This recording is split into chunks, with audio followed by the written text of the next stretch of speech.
Congratulations.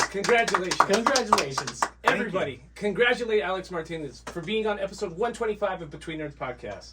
My name is Drew Philip Elias. That is Aldo Mendez. And this is El Paso's biggest NGE fan, if I'm not mistaken. That is correct, 100%. I am El Paso's biggest NGE fan, probably the biggest one in Texas. And not only an NGE fan, you are starting up your TikTok, your social media presence. Film buff. Yes. I like it. I love it. I've been texting you all this. Not texting you, but I've been on your DMs. Hey yo. Talking about movies. Yeah, Aldo and I have been talking for about the past week. I just started my channel back up late December. Started the rebrand. What's it called? It's called Teen Rocket Reviews. TEENRXCKET, and then reviews is just normal. I'm glad you gave the stylization. It's really important. It's really important. Gotta let people know about the aesthetic. And just on TikTok, right?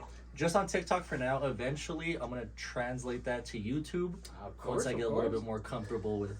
But what about Instagram Reels? And podcasts, and Reels, podcast. Eventually, I'll do it all. Right now, it's just TikTok because TikTok is like the most user friendly for me. So I can just record it on my iPhone. Super simple. And I'm glad we're having you on today because Drew forever he's like, we need to have Alex on. I think you and him would have like a good conversation about movies because not only do you watch movies, like he also watch movies like for a hobby. Now you're expanding your brand. Yeah, no, Drew's been trying to get me here for a while. I've just been busy, but I'm glad that I was able to, finally come on here. Drew's a great friend to me, so I'm happy to be here. He says that, but he was busy for 2.5 years. It's one of those like, oh yeah, I was just getting milk, I promise, kind of thing. He never came back. Sometimes the suspense of having something is worth all the stress you go through. Think of like the anticipation's been built up in your head to have me here. Is that a quote or is that an Alex Martinez original? No, that's just me. Hey, here we go. But we're talking about Ponyo today. Ponyo, 2008, Studio Ghibli, Hayao Miyazaki. Excellent dubcast for the English voice acting. Yeah, when was the last time we watched something from Ghibli? Oh, God. I can't even think of anything on the top of my head. So we have watched Princess Mononoke. We have watched Howl's Moving Castle, Spirited Away. That might be it. Grave of the Fireflies, was that? No. That's not Ghibli? No, that's not Studio Ghibli. Have you watched Grave of the Fireflies? No, because I've heard that it's really, really sad, and I just can't bring myself to do it. I know that I have to, and I plan on doing it at some point. Be in a good mental state for it. Sure. Yeah, I think that's the biggest That's why he can't watch it. Yeah. That opportunity hasn't come up yet. So anyways, Alex, the question I ask all of my guests in simple terms. You don't gotta use big flashy language over here. You can save that for later. But what is Ponyo? Ponyo is a very cute movie about falling in love for the first time. Children, though. Children can fall in love. Yeah, do children know what falling in love is? With concepts, maybe. Because I feel like in my little rabbit hole that I took after watching Ponyo for the 4th time, I think last time I watched it was like 4 years ago when Lloyd invited me to the movies and he didn't tell me he was taking a girl, so I just like third-wheeled. But that was probably the last time I watched it at Alamo Draft House. And like once you go into this thing, honestly, the first 4 times that I watched it, I never once thought of like My Little Mermaid or the full stories that is based on. I never thought about Valkyrie, German folklore. I never thought about anything like that. Valkyrie. Yeah. Valkyrie. Yeah. No, I'm saying the ignorant. It's Valkyrie. Valkyrie. And this time watching it, when I sat down like on my bed and put it on, I was like, I wish this movie like it had the opportunity to be like a awareness to climate change and stuff like that. Yeah. And then when I watched it, and then I went to my rabbit hole about it, I'm like, oh shit, this is a You having fun playing with her? Yeah, she's right Or here. is she fucking with you? No, she's good. She's fine. So, there's a dog under here, and she's playing with her rope with Alex. Yeah. She Is that Miss Jonathan? Yeah, it's Jonathan. Alex isn't just touching himself under the table, I promise everybody. I'm And glad we're just promise, being yeah, recorded like waist up. And Goering in the process. Yeah. She's just so sweet. I can't tell her no. Good Yes, dog. you can. You should, and you have to. All right. I will. She's Yeah. entertained now. What were we talking about? That's my bad. Sorry. No, I'm just saying, like, before I press play, I'm like, why is this not giving a, like, climate change kind of, like, point to it? Ponyo's dad mentions it, like, slightly in the beginning Mm-hmm. when he's talking about how dirty humans are and how they're dirtying up the oceans. Yes. But then, like, it never comes up again, really? Yeah, it doesn't. And I feel like you have the same patterns with, like, Miyazaki's movies. It's like, at one point, they expect you to know what the context of the movie is. Mm-hmm. Because it's never really mentioned. I think it's mentioned once, but, like, Ponyo's dad was a human. Yeah. You Yeah. know? But then now he's just a water wizard, but he still he knows knows to breathe better air. because he was a human and he knows that humans are dirty, right? Right. Yeah. I think the most irritating part of Ponyo for me is that it's all first act. Mm-hmm. It's all first Yeah. act, and like it never moves on. Mm-hmm. That was my biggest issue with it too. Is that most of Miyazaki's movies Or all first act. are all first act, and you can not all of them, but this one you can tell a lot more that it doesn't really have A plot. a plot or like anything to drive the movie forward. From afar too, because like even if you pause once while watching it and you're like, wait, 30 minutes in, Yeah. and now we're in. Yeah. What? Yeah, the emotional stakes are the same at 30 minutes and like an hour and 10 minutes. Uh-huh. And like I think why is because we talked about it when we talked about I want to say it was Princess Mononoke, maybe not Spirited Away, but Princess Mononoke especially. It's about like the fact that it just exists, that like 2D animation that looks like that just exists and it's just out there. Like it's like when they teach you on how to appreciate art and like people make fun of art installations that are just like a toilet in the middle of nowhere or like A expressionist banana art. taped to the wall. Right. It's more about the process. Like, how did he hang that banana on the wall? Like, what brought him to that idea? And less about, like, it's literally just a banana on the wall. Yeah, no, I completely agree. And I think I said this earlier to myself when I was like reviewing it in my head, is that, like Drew said, the stakes are like the same throughout. You have Fujimoto, who's the water wizard, and he's saying like, oh, things are going to get really bad.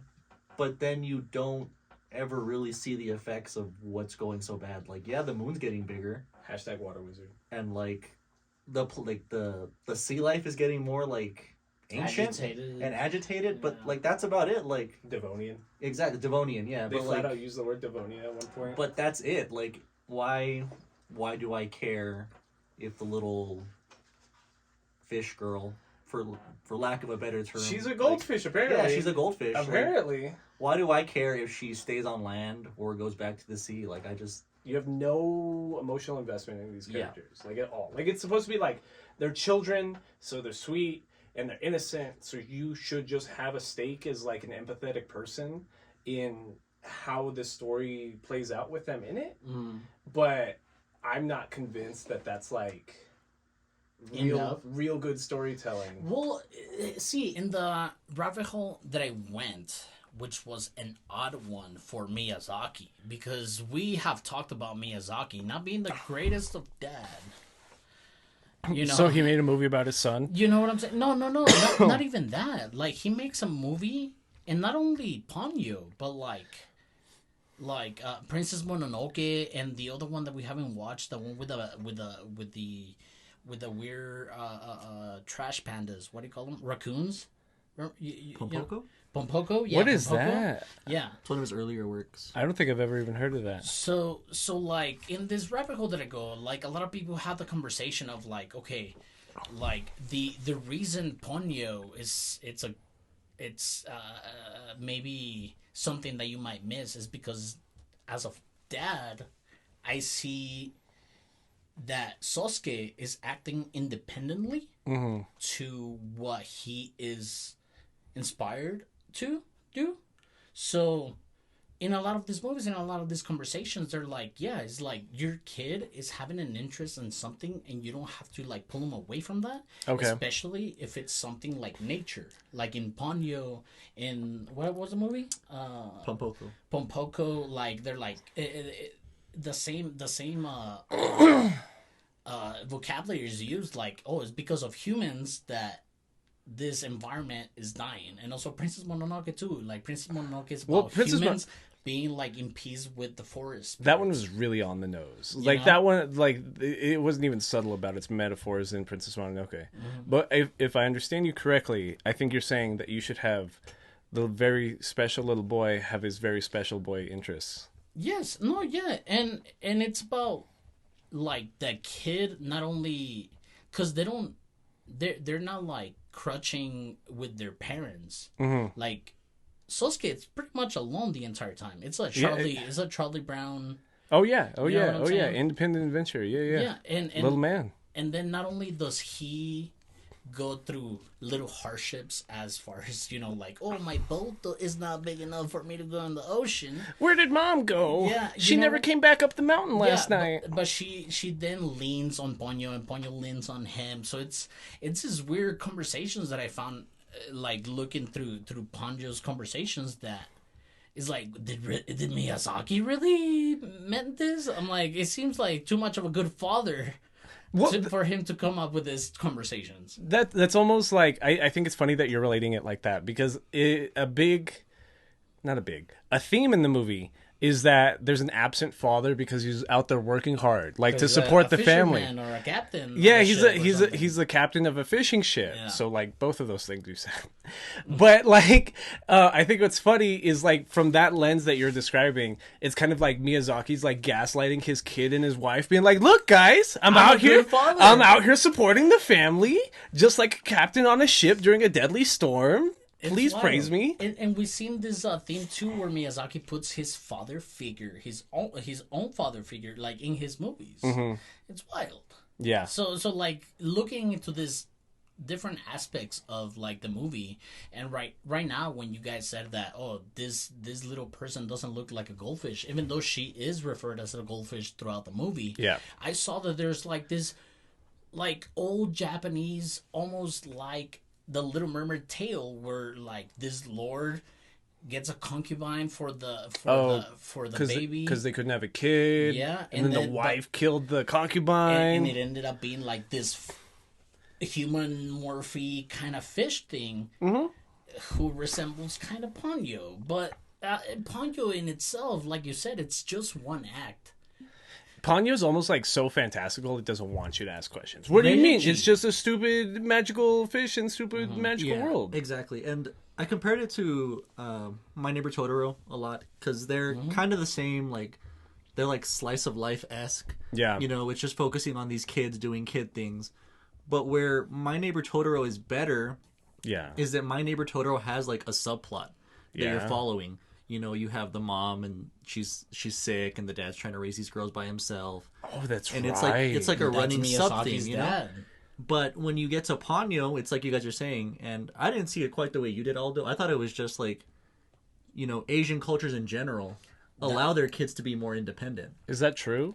Yeah, there was that big old show on Netflix like a year ago where they were like following little kids and like, hey, go to the grocery store. Well, yeah, My First Errand, or like I'm Big Enough, kind of like Japanese show. Yeah. So I felt it was more showing like, yeah, these kids don't need their parents' guidance every step of the way. Be held by the hand. Exactly. But it's interesting that you say that he's kind of like using it as an excuse to like tell his family like, hey, this is what I was doing, like, just so we're clear, that was my point. Or Drew, rather, yeah. He's just kind of saying like, hey, like, this is what I was doing, like, I'm letting you rely on yourself rather than like you needing a father figure. And like, we had this conversation off mic. What I say? Did I have another good point? Yes, you did. Drew was telling me, like, I don't know, we started talking about my son, and I was like, I understand that my son needs, you know, the nurture and the hugs and the kisses, you know what I'm saying? But then I tell him, I'm like, sometimes Vianney, my girlfriend, gets overwhelmed with what the kid wants or needs. And I'm like, right now, he's being a little dick. Like, right now, he's gaslighting me. Like, he is just being like, he's not even crying. He's just like, you know what I'm saying? And, and Alex does that at Yu-Gi-Oh! Sometimes. Whatever is necessary to win. Hell yeah, dude. Hell yeah, dude. I like it. I like it. And like, to that point, it just feels to me... And it rubs me the wrong way that people are having those conversations around how Miyazaki treats his own son, but then again, he always puts his father in movies, like in My Neighbor Totoro. I don't know. Not like having daddy issues isn't like a really rare thing. Yeah, it's not a novel concept anymore. Absolutely not. Absolutely, yes. Every Miyazaki directed Ghibli film, make sure to put daddy issues somewhere in there. But see, in this fucking conversations that I saw on the internet, they're like quoting books and of like psychiatrists of like, let your kid be independent. If he's doing something risky but carefully, like, let him do it. But you know what I'm saying? Don't let him hit the ground. I don't even know how to read a book. You're trying to teach me how to read a book. Yeah. Reading books is overrated. It is. It is a bunch of nerds putting words to a page. Just make film like a regular person. That's right. Just describe what you're trying to get across on a podcast, like a normal person. Why read a book for a month when I can watch it in 2 hours? You got it. You got it. What do I need that much emotional investment for? Exactly. No, I don't have a life outside of words on a page. It's a dead tree. Not even emotional at one point. You're just like, what's gonna happen? What's gonna happen? At that point, that book, that dead tree has gaslit me into thinking I need to finish it, and I would refuse to be manipulated by that dead tree. By a tree? Yeah. Real, exactly. Nice try, nature. Nice try, nature. And again, to that point of you saying that it is just like a first act. Yeah. Oh my god. The conversation that I was seeing, it was the entire movie. It's like, okay, baby loses sight of his mom, wants mom, but Ponyo's there to help her. And then Ponyo gets washed away, but then Sasuke's right there to help her. And because Ponyo loves Sasuke. Yeah. And then she turns into human because she like licked his blood. Mm-hmm. Great stuff. Yeah. Chicken legs.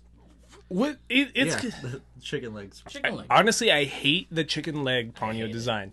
I hate it. So like Ponyo, when she's like either in the middle of using magic or like developing her magic and she's not fully human, she has like chicken legs as legs and has chicken legs as arms and hands, and it's like a super ugly character design, and I hate every time it's on screen. No, I completely agree, and it doesn't even make sense in the context of the movie because she came from the sea. Yeah. So, what's with the chicken? Yeah, like what's with the chicken? They even give her like a beak almost. Her lips almost turn into a beak. Yeah, her lips like turtly like Mitch McConnell. Yeah, exactly like Mitch McConnell. And it's such an easy like loophole to like get rid of. Like if the first thing on land she had seen was like a chicken, right, or a bird, right, or a bird, like there's seagulls around. Okay, because they play into it that the whole movie. Ponyo doesn't really have her own thoughts. She kind of just mimics Sasuke. That's true. And whatever he says, she says. So should they not be in love because she thinks she's in love because all she knows is this one person, but she hasn't been exposed to the big wide world? See, and that was another conversation of like the Little Mermaid thing. Like the Little Mermaid. That's the exact. You're right. Makes this girl being like completely dependent on a man. Yep. Because she can't talk. Yep. She doesn't know, social structures and stuff like that. But like here in Ponyo, when it differs, is like those times where she helps him and not the other way around. I try being completely dependent on my woman and she won't let me. She won't even pack my bag to Mexico for me. I don't know what that's about. You got a day to convince her. I've got like 24 hours to be like, please pack my bag for me. What do I take? What if she says no in 24 hours? What am I going to do then? Do I take the Puerto Rican shirt or do I take the Puerto Rican shirt? What about that Dominican shirt in the closet? Well, how would they feel about that in the Yucatan? You're gonna have a great time. It's also what I'm wearing. My one article of clothing with Spanish writing on it, right? So this will make me fit in, right? Yeah, you're showing solidarity. Yeah, exactly. Los We appreciate Tiburones that. is also the name of the Veracruz. Do you know Veracruz? Where Veracruz is? Yeah. Is the I know soccer of team? it. I don't know where it is. Is the soccer team from there? Los Oh, Tiburones. okay. Yeah. That's neat. And I'm also wearing a Corona hat. Hell yeah. Y'all can- Mexico. Mexico. Representation matters. How much of a tourist would I look like if I just wore this to like the airport and I flew in like this? I don't think the hockey, because that will be like, what is that? Yeah, okay. Maybe? Yeah. The Corona hat for sure. For sure, yeah. Yeah.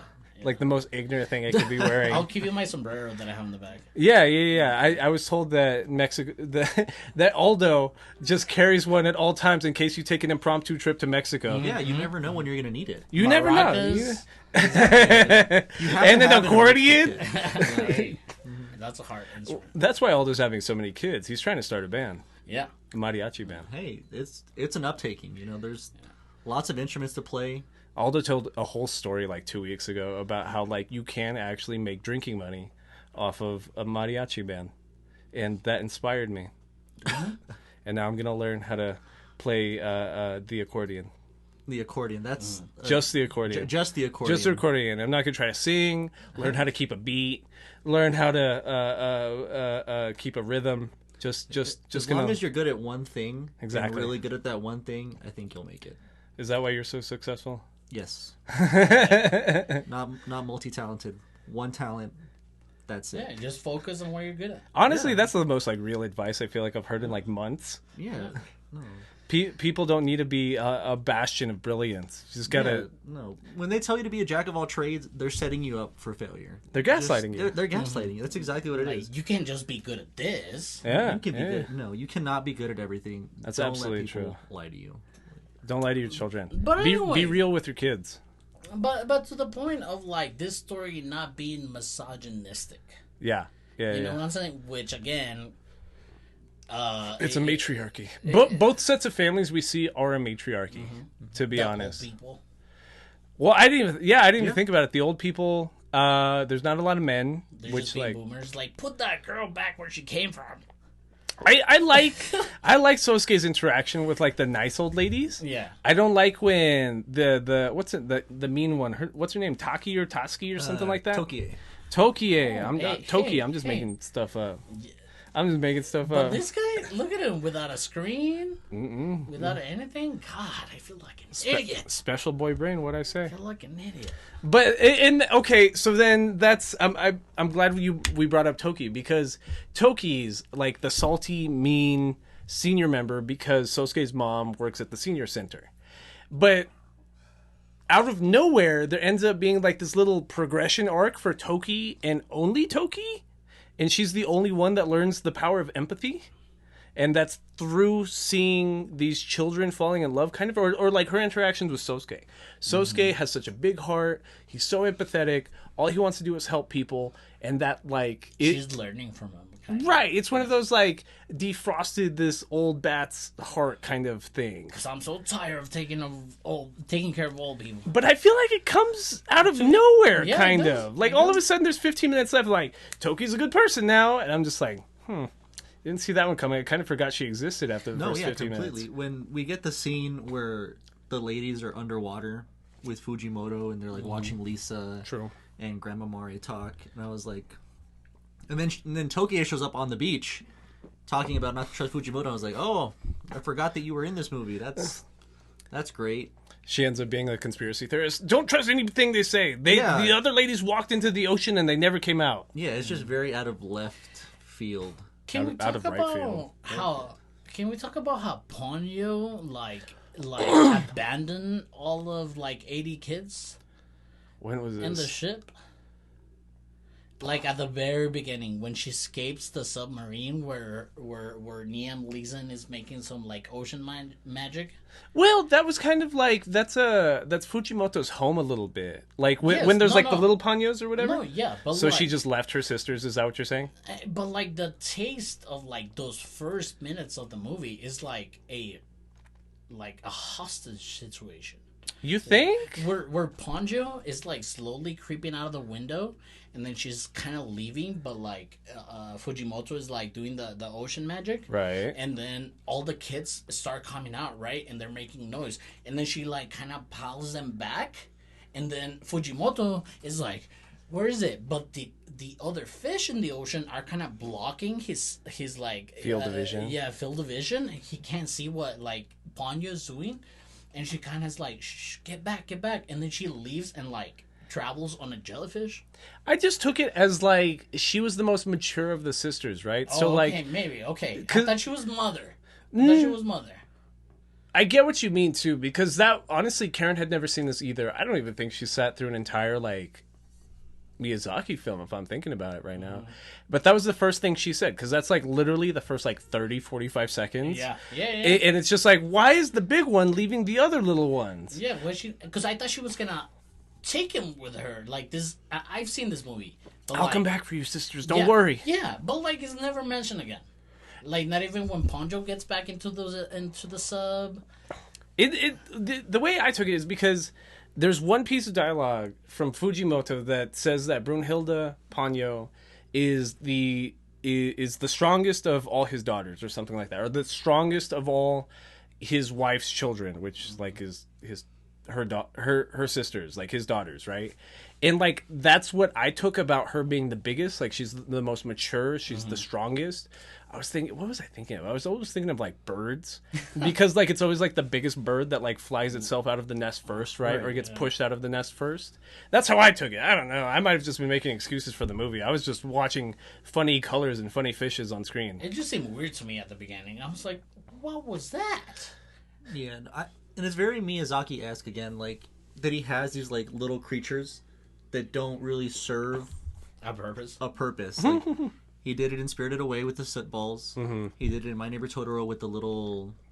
Again, they're not soot balls, but the little demons that live in the house. Yeah, I remember. The little gremlins. The sprites. The sprites. There you go. Even though they're the exact same character model. Exactly, and he does the same thing in Princess Mononoke with the forest spirits. Mm-hmm. They're not really there for any other purpose than to be cute. Yep. And once in a while, they're kind of useful, but not really. But I love the soot sprites. No, I agree. Miyazaki's sprites are weird. They're very adorable. Yeah. But they don't really serve a purpose other than like, hey, we need you to be here for this specific plot point at this moment. I'm always reminded. That's it. I'm always reminded of the Kodoroki seeds from Zelda. Like in every Zelda, there's like the great tree sprouts. Yeah. People. They're just like. Yeah. My favorite game with them in it was Wind Waker. Oh yeah. Because wasn't there like a whole mini dungeon in Wind Waker with them? They were the ones that teach you the songs. Too. Right. Okay. Is that what I'm thinking of? The wind movements. Right. Yeah. Right. God, I'm so excited for the new Zelda game. I needed to come out like ASAP. I want Wind Waker again. You want Wind Waker again? I want it. They're probably going to re-release it soon. They're going to get back to the GameCube game soon. Like Hopefully. you realize that Hopefully. with the what are they calling it? The Nintendo subscription service? Online. Yeah, the Nintendo Online. Yeah. It was so simple. It was so simple. I couldn't think of it. Anyways, what are we talking about? Something we haven't talked about yet, which like we can't not talk about, is like how stacked the English dub cast is. Mm-hmm. It is crazy stacked. Like a Jonas brother is Sosuke. Miley Cyrus's younger sister is Ponyo. Liam Neeson is Ponyo's dad. Yeah. Who else am I thinking of? Tina Fey is Sosuke's mom. Matt Damon is Koichi. Huh? Kate Blanchett as the Kate Blanchett's Grand Mamari. Yeah. And it feels off-putting for like. I hated hearing Liam Neeson's voice. Exactly. Because I can't not hear Liam Neeson. I remember we had this conversation with fucking House Moving Castle. Why? Who was Hal? I don't remember. Christian Bale. Oh, that's right. You're like, oh fuck, that's him. After the first time I was told that, I was like, God, this is now the worst thing I've ever heard. Terrible casting. He never gave himself to his role, and neither did Liam Neeson. It's because Liam Neeson had so like tropey lines for its movies, like, oh, I can't wait, I need to get my daughter back. which is like the what is it? Taken. Taken movies. Yeah. And then it's about like, oh, humans are so disgusting, but like it had nothing to it because it was just Liam Neeson like screaming. Where's he from? I think Liam it's Neeson? American. Yeah. He's American. But like where? I'm not sure. Yeah. That's a really good question. Because like I'm thinking like some Boston. He's fucking from Northern Ireland. Oh shit! It is an actor from Northern Ireland. Wow. Y'all both were wrong. See, Yeah. that's why I don't take firm stances on anything, so that I can make other people feel bad. No, it's like I say all the time. Even if you're wrong, if you say it with enough conviction, no one will ever question you. Honestly, that's true. Because like, if anything, like. Just the fact that everyone has like their phone and can Google something, if you say it with confidence, people are also so lazy. Do like, not look it up. Yeah, they just just, take your word for Alex told me the craziest thing today. Yeah. Alex Jones said they're turning the frogs gay. Yeah. Yeah, I've met people that actually think that's real. Babe, you'll never guess. Alex Martinez said if I just gave him all of my Yu-Gi-Oh cards that he'd make me a better deck somehow. It's been weeks, but I trust him. Yeah. He said it with such confidence and such vibrato. That's exactly right. Just say everything with confidence. Say it with your chest. You'll be fine. Exactly.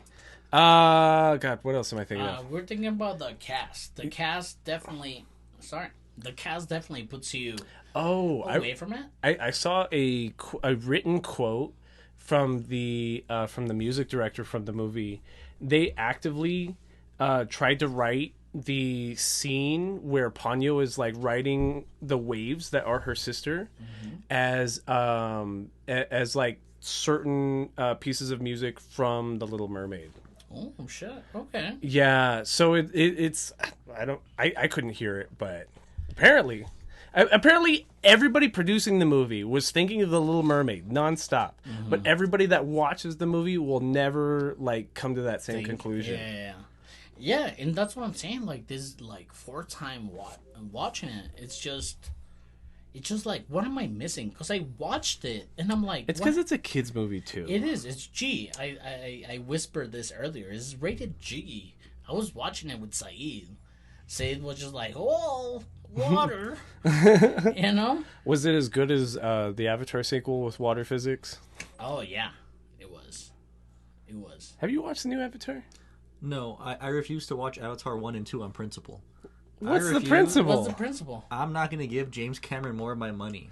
Hey, you didn't like the second Terminator? Is that what you're telling me right now? No, I think this is the hill that I'll die on. Give it to me. I hate big budget blockbuster movies. You hate all Marvel films? You hate all the Fast and the Furious? You hate the Fast and the Furious movies? I do hate the Fast and the Furious movies. And everything The Rock has been in? I hate I hate most of the things The Rock He's is not in. a good actor. He's not a good actor. I don't hate the Marvel movies because I'm a geek. Like, I'm a nerd. But nerd. And I've said this multiple times. I don't want to go off on a tangent, but No, I feel like the Marvel movies in general are only have to get more and more like bright and explosive and aggressive and longer. I saw Black Panther in theaters the other day. Black Panther did not need to be 3 hours long. It didn't. Well, it's like 2:45. Okay, yeah. like it's still almost 3 hours. You it watch it feels like 3. Yeah. It feels and like if 3. you really get to that about like the middle portion of the movie, where you're just like, this is some great world building, but when are we going to get to the end? And it feels like the Marvel movies are building up towards that because you just keep adding more characters and more plot lines. And I appreciate it because, like, where else would you be able to get this? But at the same time, like, and I say this about Endgame all the time, the end sequence for Endgame is just 20 minutes of fan service. Yeah, and there's nothing wrong with that. There I was losing my mind when that happened. No, completely. I also lost my mind, and like it does so many different things good for each member of the audience. Yeah. I cried like 3 times. How many times did you cry? 4 times. What were the 4 times? I cried 5 times. Oh, okay, but like, listen, it's like when Black Widow dies. I didn't cry. I clapped.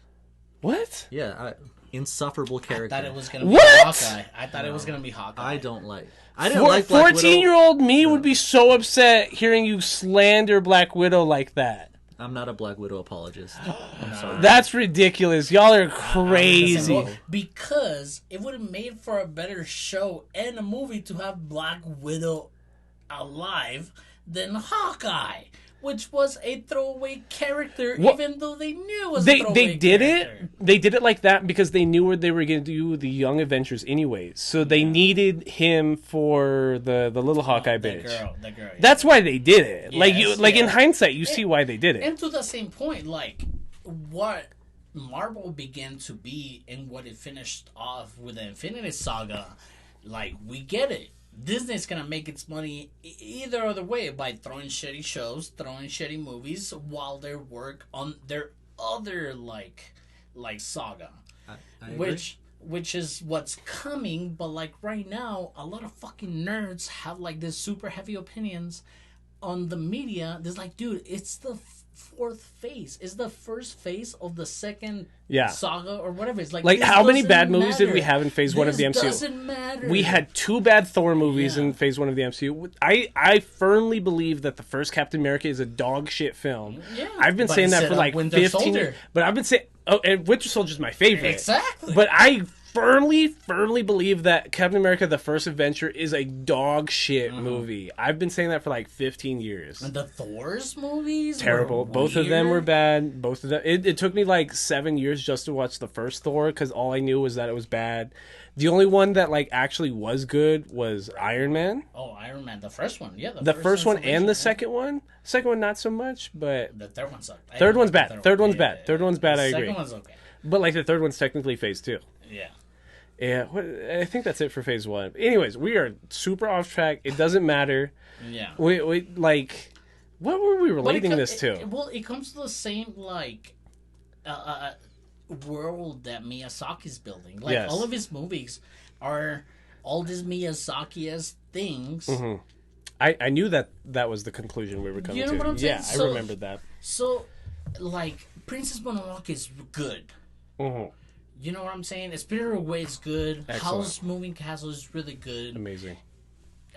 We talked about this point with the last movie we watched, The Girl Who Led Through Time. Mm-hmm. Who was the director? Hamuda? Hamuda? No, that's I don't know, but maybe you're correct. So, The Girl Who Leapt Through Time, 2000 film. Hosoda. And The Girl Who Led Through Time, it's all of Hosoda's movies combined. And then Ponyo feels like this is a culmination of like all this Miyazaki's themes. I see that point, but I also don't see that point. Because, like, The Girl Who Leapt Through Time tries to big brain all of Hosoda's ideas. Ponyo, like, but it's still it like simplifies all of Miyazaki's stuff. Yeah. Have you seen a lot of Hosoda stuff? So what have you seen? You've seen The Garden of Words. I think we've talked about it before. No, that's Shinkai. Oh, that's Makoto Shinkai. Yeah. So Hosoda is Wars. Summer Wars. That's the first Digimon movie. That's Wolf Children. Wolf Children. Did you like Wolf Children? I loved Wolf Children. Yeah, he liked. That was a trick question. That was a trick question. Was a trick question. Hot seat.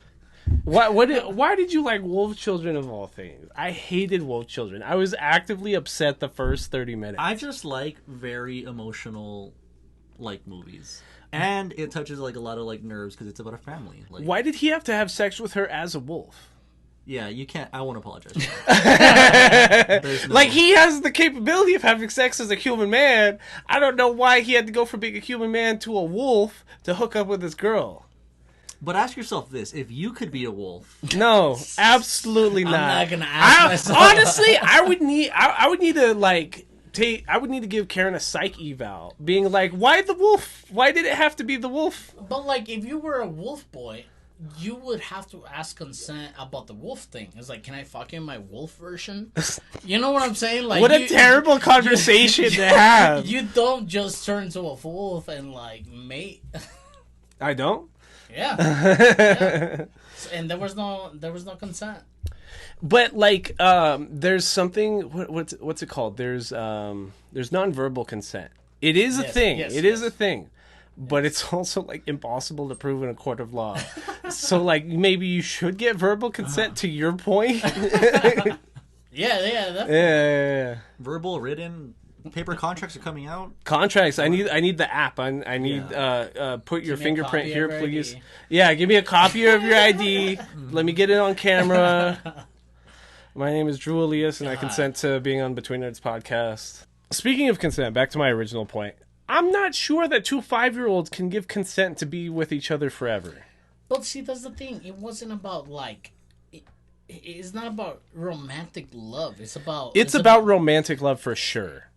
It's not about sexual love, granted, but like for sure it's about romantic love. But like the way I saw it, it's about a kid having the responsibility of like taking care of the ocean, because that's what Ponyo is. I didn't get that at all. If anything, I took the opposite, because she gave up being part of the ocean when she decided to become human. Yeah, but like that is what that was what the contract was. It's like, oh, you're the ocean and you're willing to let this kid take care of you, like this human boy take care of you. Or she like, would turn into Sifo. Yes, and she's like, yeah, like this kid will take care of me, aka the ocean. But she's a child. She shouldn't have had that decision to make on her own. I get like the like nepotism. Am I just being facetious? Is that the issue? No. It's nothing being facetious. It's just that I get like, because that's what I'm saying. Like I'm watching it for the 4th time, and even after watching, I'm like, it doesn't feel right of what the fuck I'm doing. So I went into this rabbit hole of talking about it. I'm like, okay, that feels better. Tiebreaker. What do you think? I see both sides. Oh God! Boo! Boo! Pick a side. I we have a think centrist I over do here. Hey. that they're allowing Ponyo to make this very adult decision to sacrifice something. That's what I said. And when I was watching it, I didn't really get the big Little Mermaid influences, and I love The Little Mermaid. Honestly, that's the only thing I took about the Hans Christian Andersen like part of Little Mermaid, because the original Little Mermaid's like really dark. She's like 14, 13, something like that. Yeah. So like she's giving up her voice and her life to be with a boy. Right. And she gets put away in the ocean either way. Yeah. So I see it. I completely agree that it's a bit irresponsible to allow Ponyo to make this decision, because like, where is she gonna live with Lisa and Sasuke? Like, Lisa, that's what I took. Is at sea. Yep. You know, for weeks on end, now has to raise an additional child, which I'm sure she could. They do Lisa justice by, you know, giving her like this strong feminist role.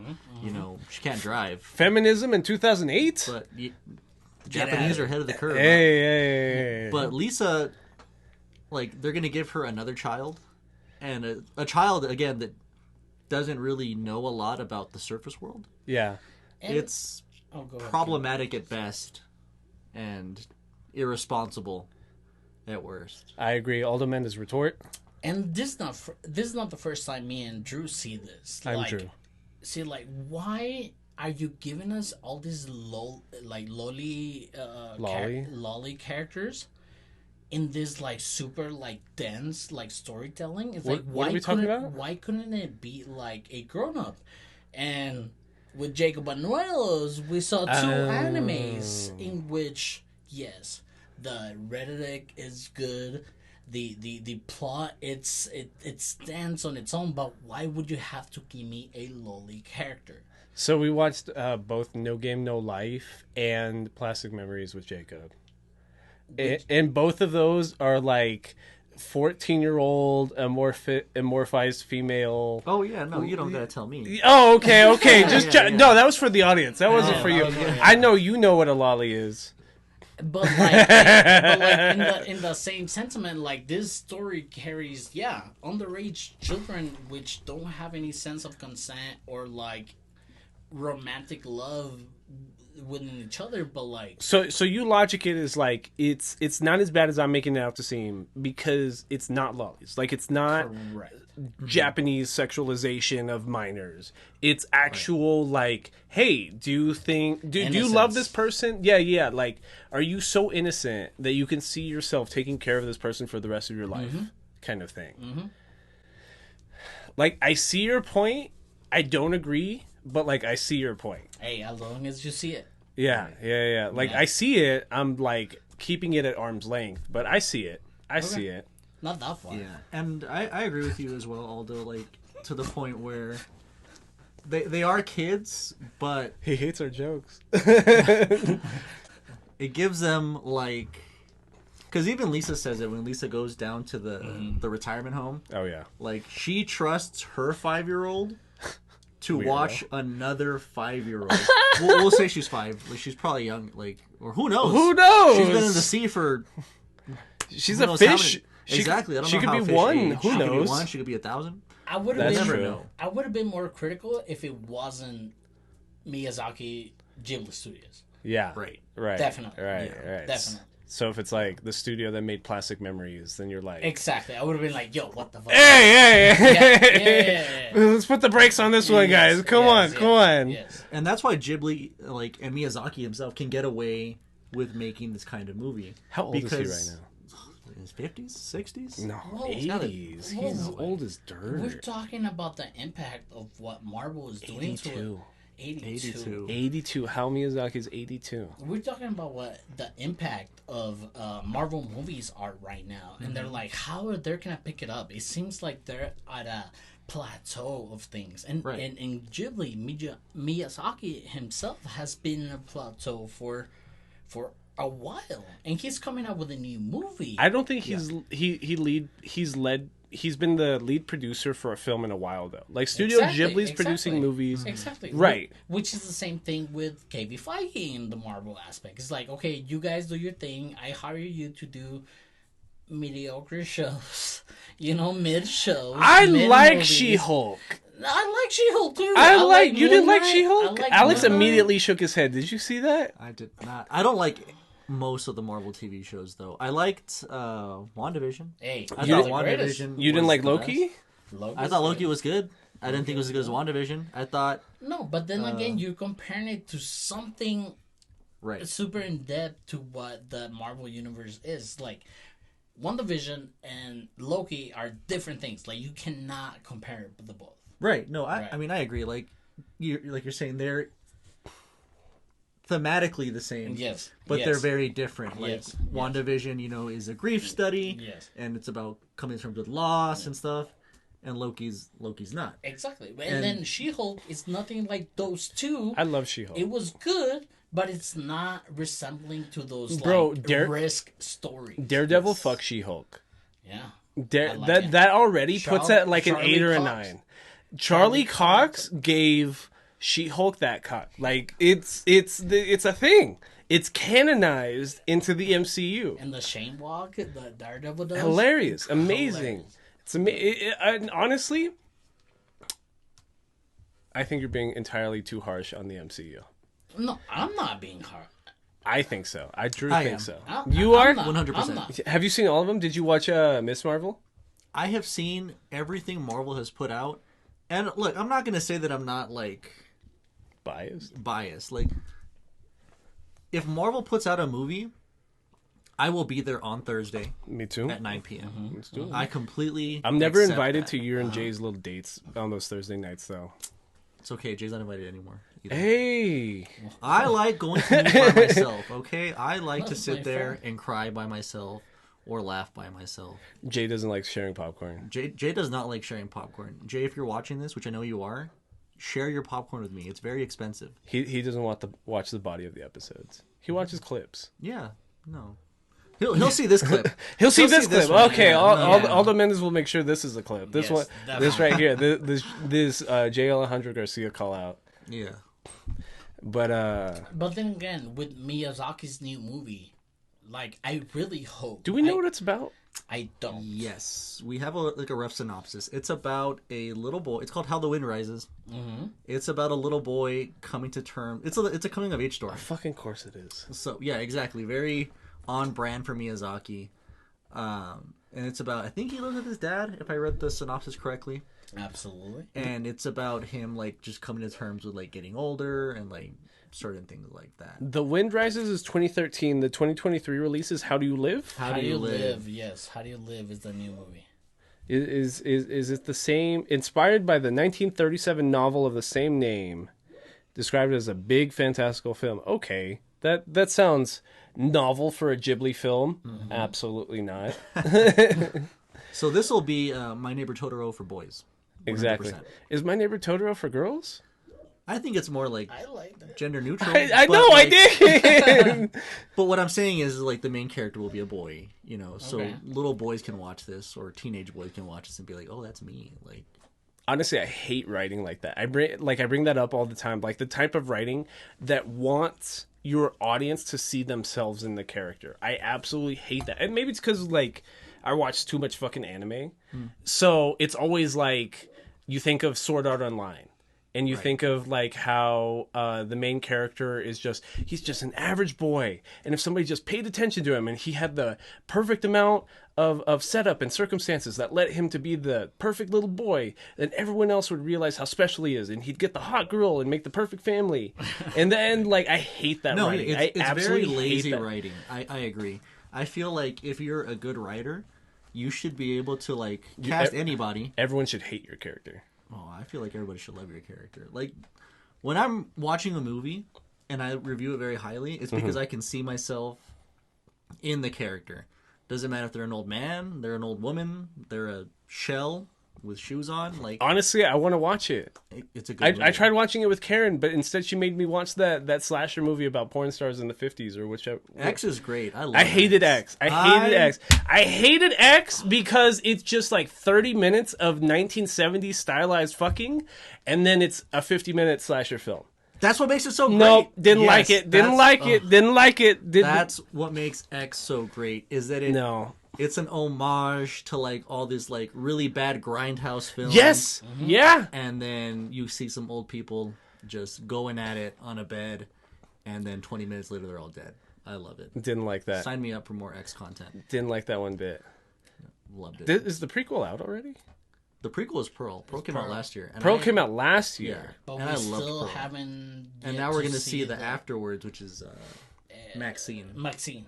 There is a sequel? There's some. Did you watch Pearl? Little cool. You watched Pearl? No, I haven't. Oh, okay. Because I remember during one of our nerd downs, I did talk about X, and I said I hated it. X. You're not gonna like it. No, you're not gonna like it.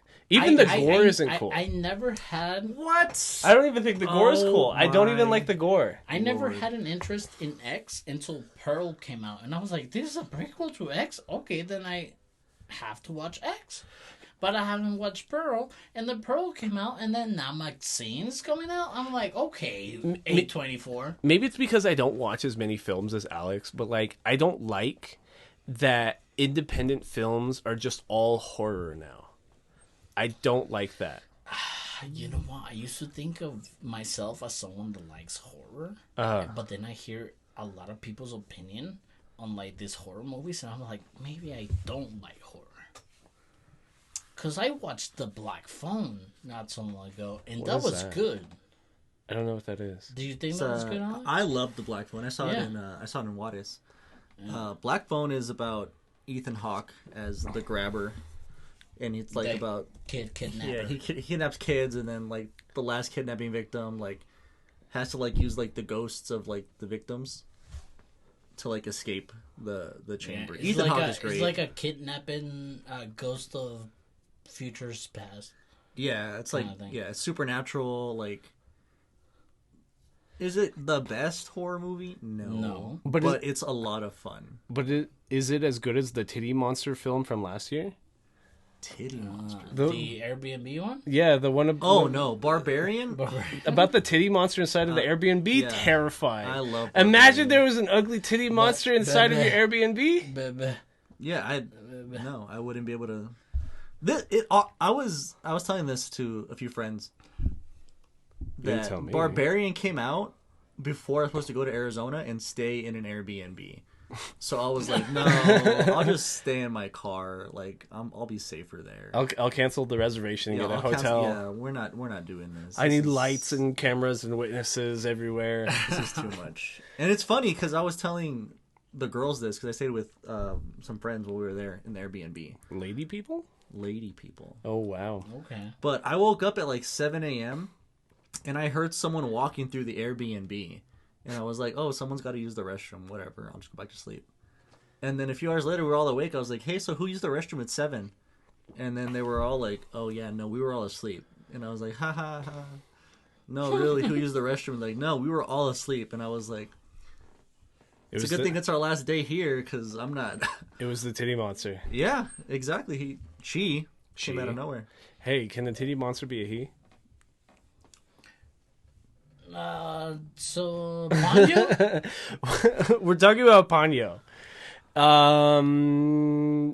Okay, so a point you were bringing up right before that huge tangent, Aldo and or Alex, is that it makes Lisa seem like such a great mother because she believes in her child, right?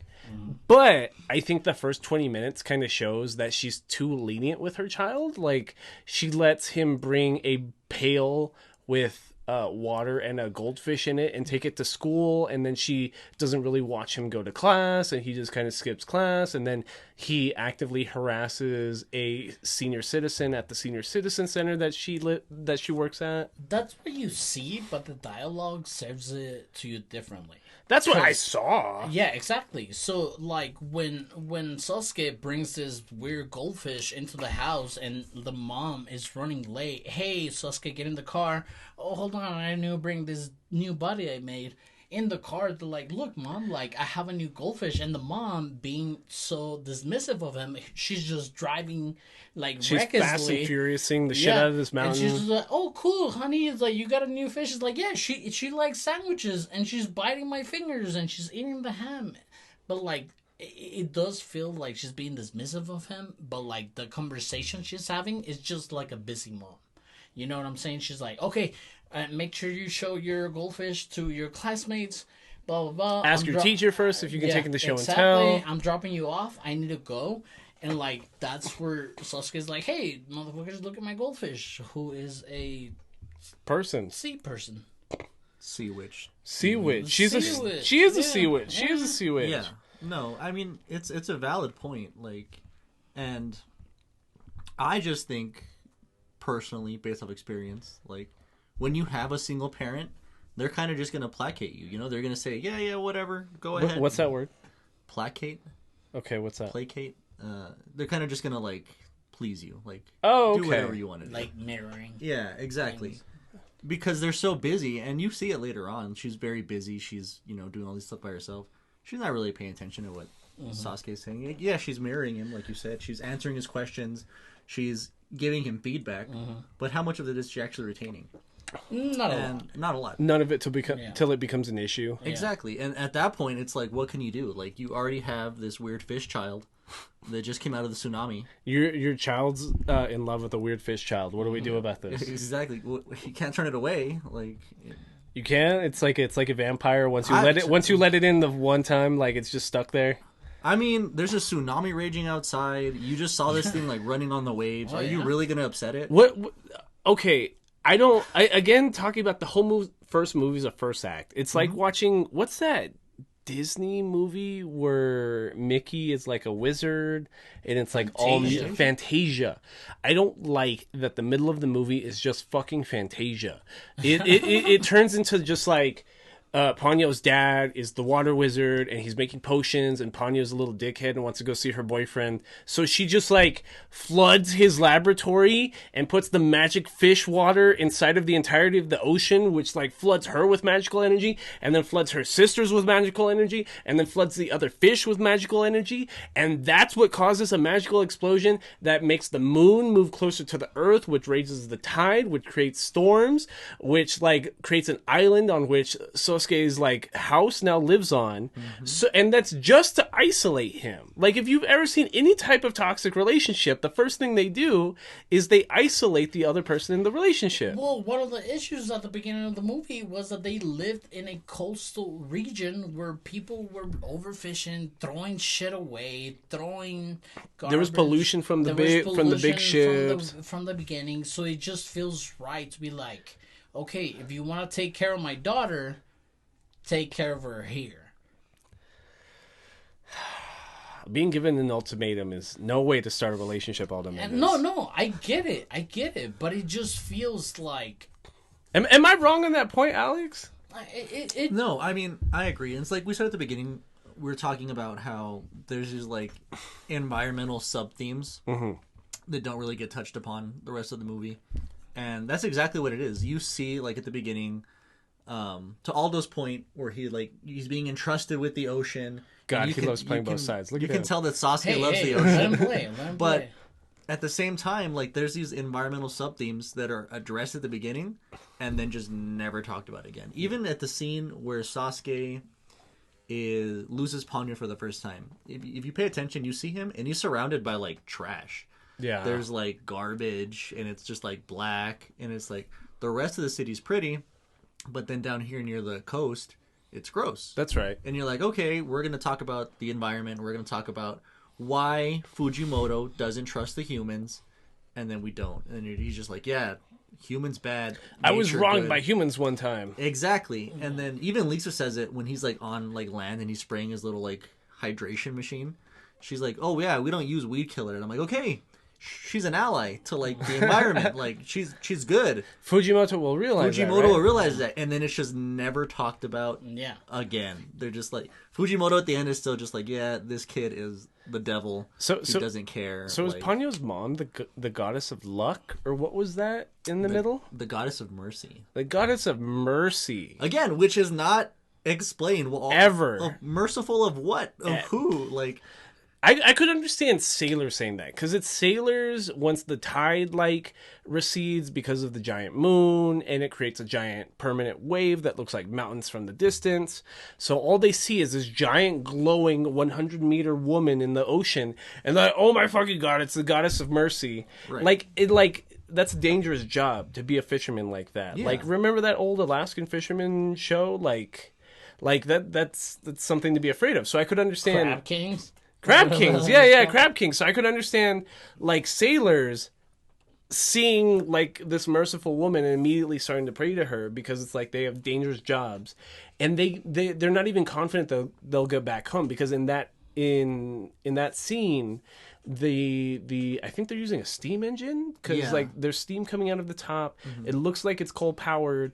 It stops, like something happens, like it's broken at a certain point, and they're stuck in the middle of the ocean in front of all these isolated ships. And once they see her, she fixes the ship.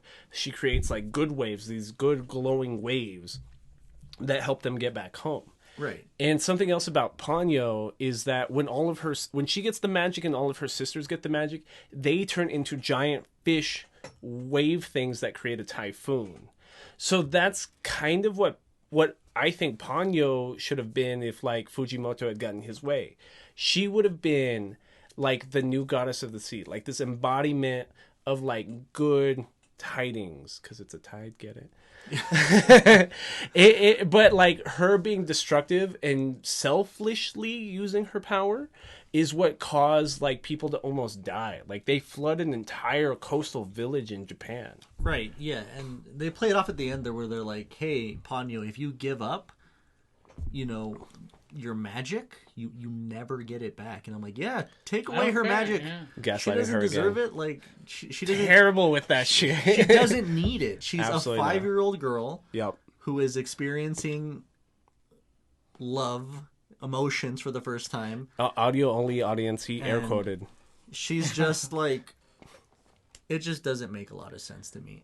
Like, if I was Fujimoto and the goddess of the sea, who kind of just doesn't seem to care. Yeah. She's just kind of like, yeah, if she turns to foam, good for her. She turns to foam. Like, if she turns I've got 100 more of those bitches. Exactly. Yeah. Like, this is where the adults need to step in and be like, hey, Ponyo, you can be a human, but it's not because you deserve to be a human. It's because you don't know what you're doing with the powers you have. Or keep your powers, but we're going to show you how to use them in a responsible way instead of you just doing whatever it is that you want. It's like the Nightmare Before Christmas where the girl was locked in by her father, who also created her because she's a puppet. Yeah, exactly. And it just makes for a very weird viewing. You said a 4 out of 10?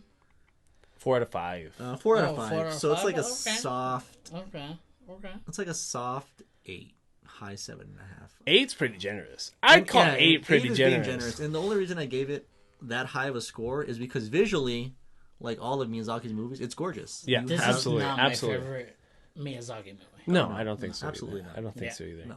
But it is gorgeous, and like, and maybe that's why we're doing it a disservice, picking apart like the story so hard, because that's totally not the point. It's like, cool guys, look, I got some dope ass animators movie. all in one movie. We're gonna get child actors to play like the characters, and we're just gonna have this fun G-rated kids movie. Please be nice. And here are our 30-year-old asses just being like, you No, know what? it should be It needed real character development. People need to die. I needed real gore. We started talking about X, which is a movie about trash. having sex, and like, I get it. But it's like guys have said, it's a movie for kids. yeah. And yeah. if you go in as an adult with no expectations I was a nerd. or as a nerd, Or as a nerd. you can enjoy it. Like, it's not an unenjoyable movie. But I enjoyed it, yeah. Not a movie that I'm gonna go home and like 6 months from now, I'm gonna want to watch a Ghibli movie. I'm gonna be like, you know what? Ponyo. Ponyo's the one I'm gonna watch. It's God, just not it. imagine imagine. Okay, so you're on a date, Alex, and like you're gonna watch a movie together, and it's just like, you want to watch Studio Ghibli with me? Okay, sure. Imagine how disappointed she would be if the first movie you put on is Ponyo.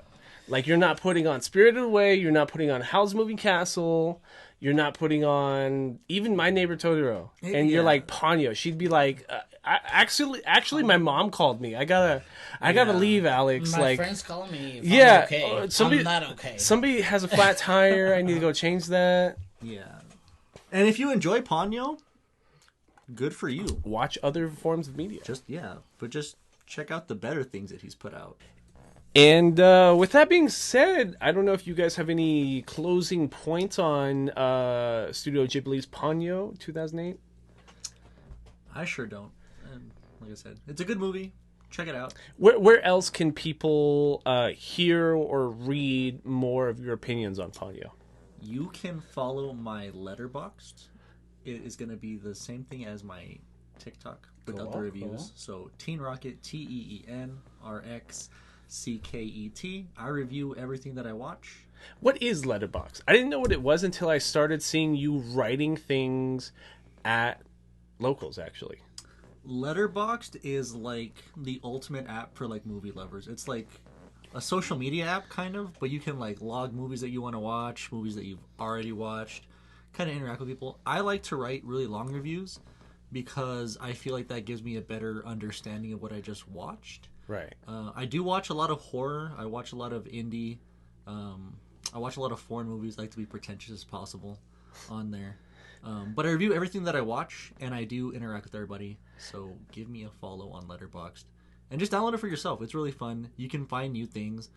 For example, the new Miyazaki movie. Didn't know that was coming out until like last month when I was planning my 2023 Watch list. So honestly, I think it's funny that you mentioned how long your reviews are, because one time in locals, like at Jacob Von Wellesley's shop, like I recorded a video and put it on my story of you. It's like a slowly zooming in video of you typing a bunch, and like I had people replying to that story being like, "Who is he yelling at through text?" That like, and I was like, "No, like he's writing like a movie review. Like you were really into whatever you were watching that week." So yeah, okay, cool. Follow Alex on Letterboxd, on TikTok. That Subscribe. was episode.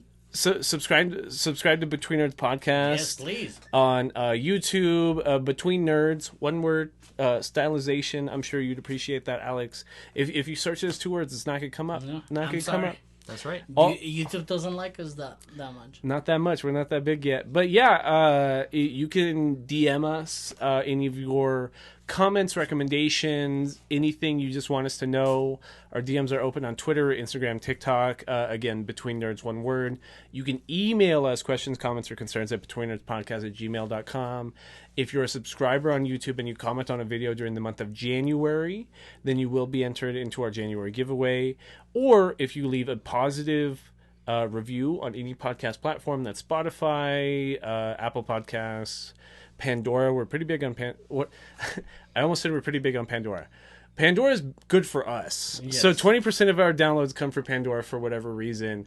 And if you give us any kind of positive review on there, and then email us at betweennerdspodcast@gmail.com, letting us know that really letting us know that written review was you, then you'll also be entered into our January giveaway. So, yeah, with that being said, I think that concludes the body of this episode. This was episode 125. I've got some time. It's Alden Madness's birthday. Alex, you have some time to do a nerd down with us? I always have time for you guys. Yes. Nerd down? Nerd down. Nerd down. And then the music plays. It's like say nerd down. Nerd down. Nerd down. Yeah. Nerd down. Woo. Okay. Nerd down. Welcome to Nerd Down, where the nerds get down. Again, Drew Philippoulias, Alden Mendez, Alex Martinez. Has anybody gotten into some nerdy things this week? Shit. Before that, thank you everybody for the birthday wishes. If you do give me any. But thank you for being here for Ponyo, episode 120. That's something we didn't talk about. Aldo and Hayao Miyazaki have the exact same birthday. Oh yeah. That's wild. Yeah, happy birthday, Miyazaki. Hopefully your new movie is cool. So now we have the excuse that we did that on purpose. We recorded an episode on January 5th because not only is it Aldo's birthday, but it's Hayao Miyazaki's birthday. It was my birthday first. He knows. Yeah, he was what, in like, the 60s? Yeah. And we like to thank him for being our first guest. He didn't come, but he didn't come. He was invited. He was invited. Yeah. He was invited. Absolutely. But for this nerd down, goddamn, I just feel like Drew sometimes. What did I do? He sometimes separates himself from like other genre and like other media. I sometimes. do? Yeah. Why? Well, don't get me wrong. Obviously, you're up ahead with me on House of the Dragon. What's the Star Wars show? Andor and stuff like that. But I feel like for the past 2 years and a half, I feel like I suggest movies or shows that you should watch, and you're like, no. That's like not for what? me. Maybe I'm just a special boy with special boy interests. Even though I haven't read that volume of Batman that's been over there for 2 years, Yeah. It's And you said you unrelated. have. And you It's said you have. unrelated in any way. Yeah. Alex here though, he is a big movie buff. What's your TikTok again? Alex is a buff movie. Teen Rocket Reviews. TEENRXCKET Reviews. I was talking about Black Phone Okay, right. earlier. You didn't watch Black Phone. No, so am I going to excuse myself in this conversation? No. Not that you have to excuse yourself. Okay, I've got the outsider commentary right here. I'm ready. But like, to your point earlier, you were like, why is like horror this weird thing?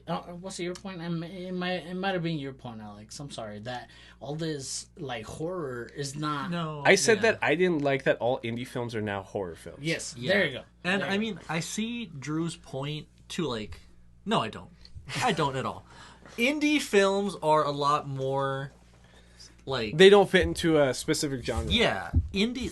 The great thing about indie films is like Sundance, South by Southwest, is that there's always so many genres, but horror gets the most like pull because horror is the most interesting thing. And I say this all the time on my TikTok, but horror is the most like subversive genre of all because horror can be anything. You can talk about family trauma, you can talk about personal trauma, you can talk about countries, you can talk about your slashers, you have sex like X, which Drew didn't like, but horror can cover every genre, and you can't do that with most other kinds of film.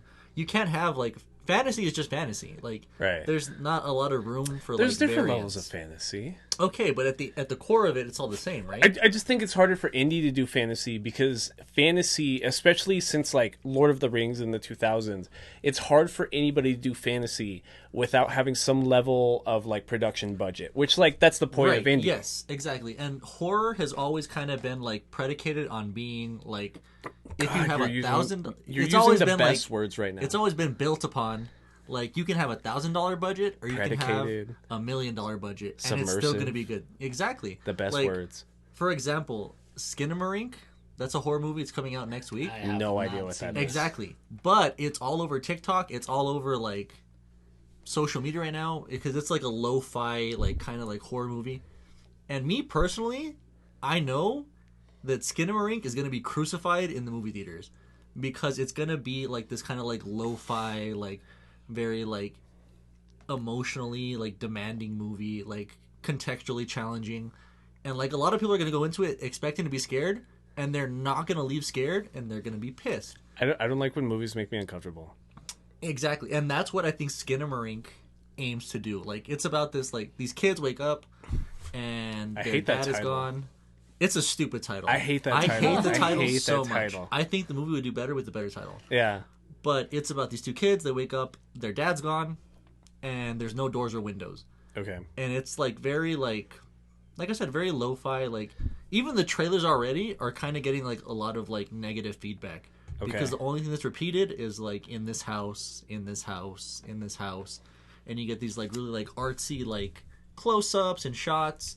And a lot of people are like, I thought this was going to be the scariest movie of the year. And I genuinely think, for me personally, because I've already seen it, I think it'll be a top 10, like, horror movie of the year.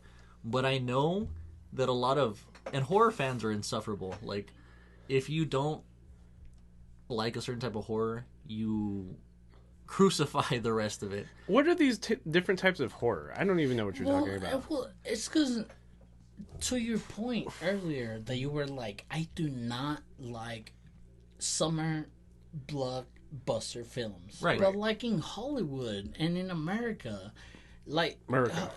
Hollywood forever, ever since like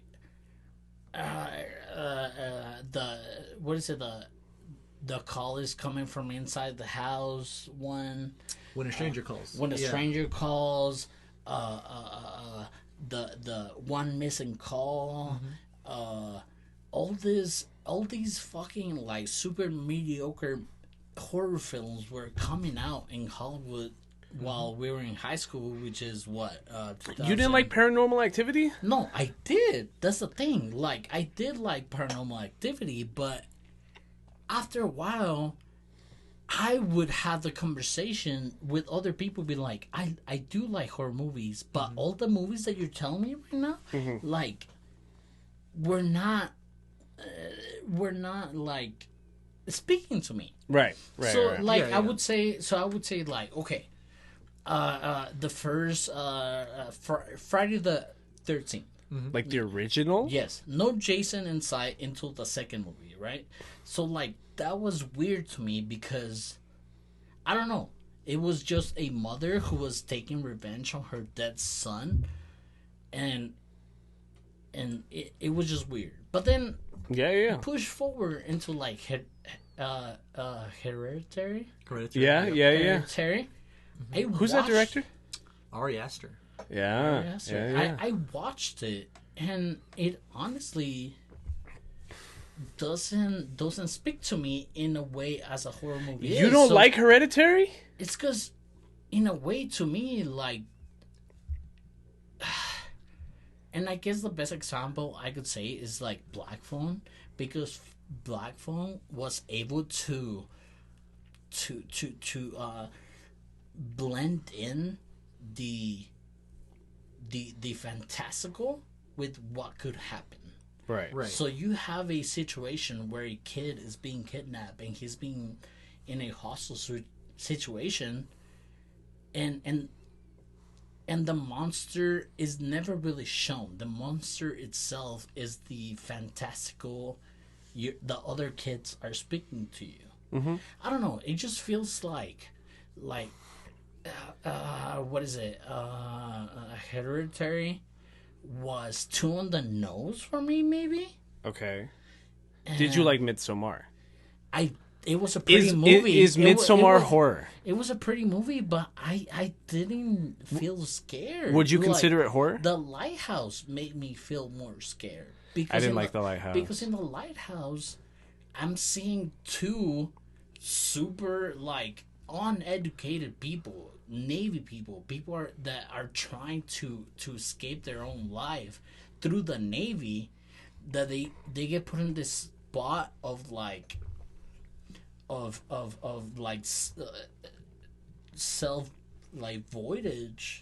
You know what I'm saying? They're destructive within themselves. I don't know if you watch Master. No, with Joaquin Phoenix and Seymour Hoffman. Yes, I haven't seen it. It's on my list. See, so like the topic of like Navy cadets and Navy, people is that they used to be off the shits all the time. Right. So it brings something real to me, but like I feel like when people tell me about what's the one with a clown? He has like a black thing right here.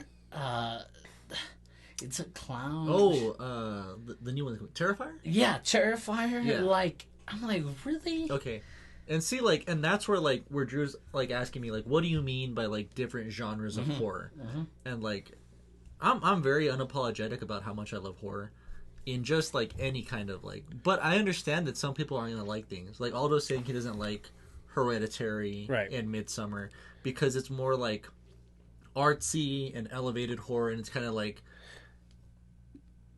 pretentious in a way. Like it's like these are the themes we're trying to convey, but we're not gonna do it in a way that's like in your face. And then you have Terrifier, where Terrifier is just like a splatterhouse. Like it's just grindhouse. It's just gore for the sake of being gore.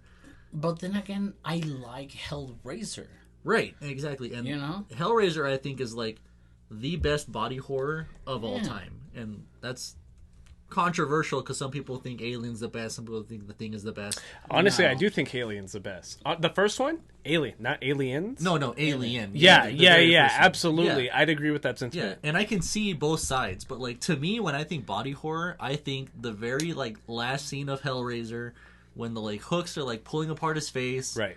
And like he looks at the camera and he's like, Jesus wept. Like that's perfect to me as body horror. I think stuff like that also means less to me because like I'm not very religious. You know what I mean? It's kind of like a spit in your face to like you're religious. It's making fun of you almost. Exactly. But like to me, it's just like who you're not making fun of me. Like because like you said, you're not religious. Yeah. But like me, who was raised as a Catholic.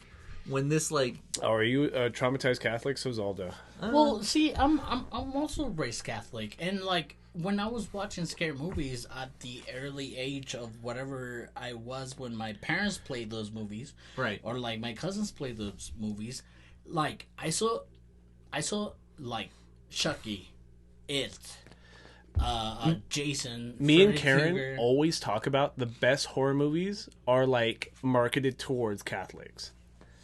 But see, the thing is that once you lose the perspective of like the Catholic Church, you're like, right.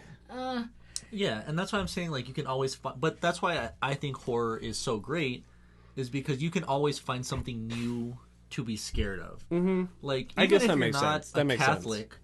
Like Drew, I don't know how Drew feels about it, but like The Exorcist, they always say The Exorcist is the scariest movie of all time. The Exorcist is 100% the scariest movie of all time, because even if you don't believe in God, like just like the thought of like this pure innocent little girl who did believe in God, like getting turned to the devil and like seeing all she goes through, like that's terrifying. It's like, but see, that's why I thought the first Paranormal Activity was so scary, because it like they marketed it as this is an actual like cameras in a house, these aren't actors kind of film. And with that whole movie, that whole first movie being like, oh my god, this actually happened to somebody. Exactly. This is the scariest thing that has ever happened in my life. Right. And then at the end where it's like everything was fake, these are actors, like get over it. And I was like, oh. No, I completely agree. Like the first Paranormal Activity is perfect, because like if you don't believe in ghosts, you're gonna leave the theater or your living room, wherever you watch it, believing in ghosts. Yeah. Because it's terrifying. Yeah. And then like for them to kind of just be like, yeah, psych. It's the same thing as the Blair Witch Project. You cannot believe in like demons in like the middle of the woods. Yeah. But when you watch the Blair Witch Project, you're like, yeah, maybe I don't need to stop at this little town on the edge of nowhere for gas. Maybe I can make it to the next city. Yeah. No. Yeah. And well, I guess the only horror I've seen is the giant titty monster in the Airbnb, but like way to make me feel bad about that one. No, like, but because you enjoyed it, right? Yeah, I You did enjoy it. I did enjoy it. Exactly. I feel like the movies I hate, but the ones that I always remember so well are kind of like those Ari Aster films that you were describing earlier. Like, they make you so uncomfortable. Like, they're so purposely uncomfortable that you just want to get out of your chair and just leave. Like, especially if you're at home. Like, it's so hard for me to watch something like Midsommar at home because it's like I am so uncomfortable. I am just going to walk out of this room right now. I am just going to stop this movie right now and watch something actually enjoyable for me. Right. But then that's kind of like it's what I was describing way earlier in the beginning of this episode about like sometimes the art's not about the actual finished project. It's about like how you got to that point a little bit. No, yeah. And that's like how that type of like this like psychedelic horror, I don't even know, like kind of makes you feel. Yeah, no, I mean and I agree. Like, I think Aldo was saying earlier, or maybe Drew was saying earlier, that like horror isn't very impressive lately. Yeah. And I disagree. Because, like I said, 2022 was a great year for horror because you have like Barbarian, which is this really campy, like. I do love campy. It's just like ridiculous with the premise. But it's fun, and I love Barbarian. And then you have like elevated art house horror, like Pearl. Pearl was like my highest rated movie of the year, and I saw a lot of good movies last year. But I loved Pearl because of how it like handles like grief and loneliness and like isolationism, and like horror in general. Like I was telling Drew and Aldo, like you have so much room to explore different things. Like even if you want to watch bad horror movies, like the VHS movies, which is just like an homage to like those classic like recorded on your phone videos. There's always something for horror to where like no matter what's going on in the world, you can kind of explore that. And I feel like a lot of other genres don't have that. Superhero movies are always going to be superhero movies. Right. There's always a bad guy. How do we beat the bad guy? We beat the bad guy. Yeah. And like Doctor Strange, as much as I dislike that movie, was the one first for 2022. Yeah. Was the first movie to kind of be like, all right, let's explore the horror aspect of it and kind of give it a little bit more depth. And I think that's why I appreciate shows, because maybe this is a bad example because it's DC, was the Peacemaker show. Because like I think Peacemaker was essentially like what would happen if Deadpool had like his own show, or that's at least how like the show was treated. I don't know if it's like that in comics. Please don't correct me. Don't bite my head off on this. But like that's how the show was treated, and me and Karen adored it every week. Karen was like, "Can we watch?" And what's funny is like Alex used the words campy earlier. Like it's really like niche funny kind of. It holds your hand. Yeah. But it's like it's such like a meme funny. Memes are funny because you understand that reference.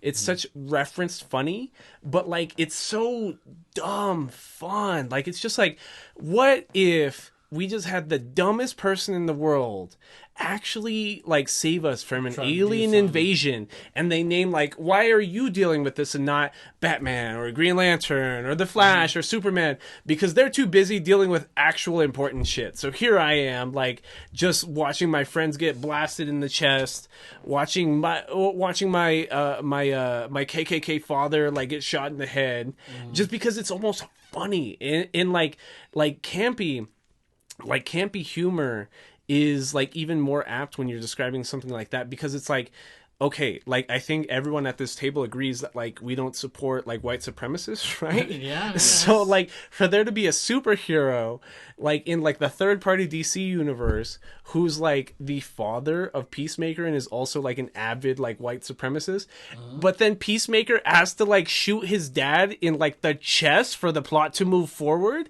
is like sad but kind of hilarious in like a really dark way. Like it's super sad. Like Peacemaker's crying, he's upset.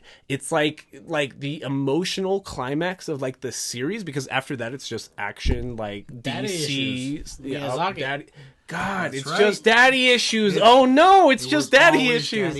And that's why I thought it was funny. And then, like, back to the point of like this, like shit machine that the Hollywood, he's like animating the shit machine. that Hollywood As you should be. was putting out like throughout like my whole like high school and like later. You didn't like The Conjuring? Which one's that one? I always get confused with the. You do better at describing it than me. Insidious and Insidious is bad. Insidious bad? is no. The second and third ones are bad. The first one's the not. first one is great. The first one's Insidious not the bad. dream one? Insidious is no, that's The Conjuring. Insidious is no. That's Insidious not even is the dream one. Insidious is the one with the videotapes. No, Oh, that's Insidious is the VHS. dream one. No, it's the videotapes. I can guarantee you, it's Ethan Hawke. It's the video. Really? He's sitting in the house and he's watching the videotapes, and like it's the demon that's like taking the kids and convincing the Exactly. kids to kill That's The right. dream one. But it was a VHS? They were VHS tapes. Oh, Yes, okay, yes, yes. okay. I thought it was a dream. No, I thought it was a dream. No, that's The Conjuring because that's with No, that's Because, like, Insidious has... The Conjuring has nothing to do with dreams, basically. No. Conjuring is like that family Oh no, you're from, like... right. It is Insidious. I'm thinking Okay. of what's the Ethan Hawke one then? No, the Ethan Hawke one. Sinister. Sinister. That's That's right. what I'm I've never thinking. seen Sinister. I haven't seen No, it. I was not you're right. referencing Insidious Sinister. is the dream one. It's with the better, little boy. right? Insidious. The Conjuring? Yes, What? because the first Conjuring is good. Yes. The rest of them are not. Yeah. Okay. With The Annabelle one... and- Annabelle's bad. Yes, exactly. Annabelle's bad. What else is there? Annabelle, The Nun? The Nun. The Nun. Yeah. The Nun's not that yeah. bad. It's okay, but it's not great. Then there's the new one that's coming out with Okay, maybe it's because I'm a with the sucker. hat. Maybe it's because I'm a sucker for being rewarded as a watcher, which is like why I fall for cinematic universes so quickly. That's why I like the Godzilla cinematic universe, like MCU, obviously. Like DC's about to reset their film universe, but like The Conjuring, even if they're all mid, even if they're all 5s, 4s, 6s, you know what I mean? They're all middle of the pack, like middle on the scale, Yes, right? yes. But like I'm rewarded as a fan, being like, that bitch is from Annabelle. Like I remember that. Like I like being rewarded as a moviegoer, which is maybe bad on my part, but like it gives me more investment than I normally would. Right. But see, But is that cheating? Yeah. for me, something that is personally scary is something like Shutter Island. I don't think Shutter Island's scary. I never thought it was scary. I never But thought it was because- scary. To me, it just feels like, what if I'm crazy right now? It's more of a talking piece. You know? And not just a talking piece, but to me, like, when I'm watching it, and just seeing this person going through the process of healing, like, it is more scary to me because I'm like, what's reality? What's real? What's not? Right, it's like the scene from Ghost in the Shell 2: Innocence, where like at a certain point, his partner just kind of looks at him after having like a crazy 20-minute trip in film, and he's just kind of like, honestly, call your wife. If she's real, she's real. If she's not real, then she's not real. Either way, you kind of got to move on. Like if your cyber brain got hacked, that's on you. But like you've got a job to do, so we got to solve this case. And those things are more scary to me. And Alex, sorry to put you in this situation, but for so long, I felt like I like horror movies, but then I talked to people that like, what was it, the clown movie? Terrifier. Apparently, the one Terrifier 2 is apparently amazing. Apparently, Terrifier 2 is apparently like but then- one of the best modern horror films of all time. But I then don't you know about see, the best. But, Well, then you see but like shots. there was an avid community trying to Yes. put it back in theaters. Yes. It broke a bunch of records for Right. like indie horror. And okay, and again, to Waldo, like or To Aldo. Waldo. He goes by Waldo, Waldo- sometimes. He Aldo? does go by Waldo sometimes. I'm thinking All of the his. time. I'm thinking of his Instagram name, but again, like that's where I think like horror as a genre can succeed better than other genres, because horror fans love horror more than anything else. So the point where, like Drew was saying, they got Terrifier 2, like, you know, back in theaters, and they crowdsourced it, Yeah. because Yeah. they wanted to see it. Yeah. And again, I've seen Terrifier. Did I think it was, you know, a horror masterpiece? Absolutely not. Did I have fun watching it? Absolutely. Because I knew what it wanted to do, and it does it so well that I'm just like, you know what? Yeah, I can turn my brain off for an hour and a half and watch this woman get sawed in half. This Like- reminds me of a conversation I've had off mic, like within the past couple months, where I can't play horror video games. Like, for whatever reason, I was never good at playing the original BioShock series, the original Resident Evils, like the first 4. I couldn't get through any of them.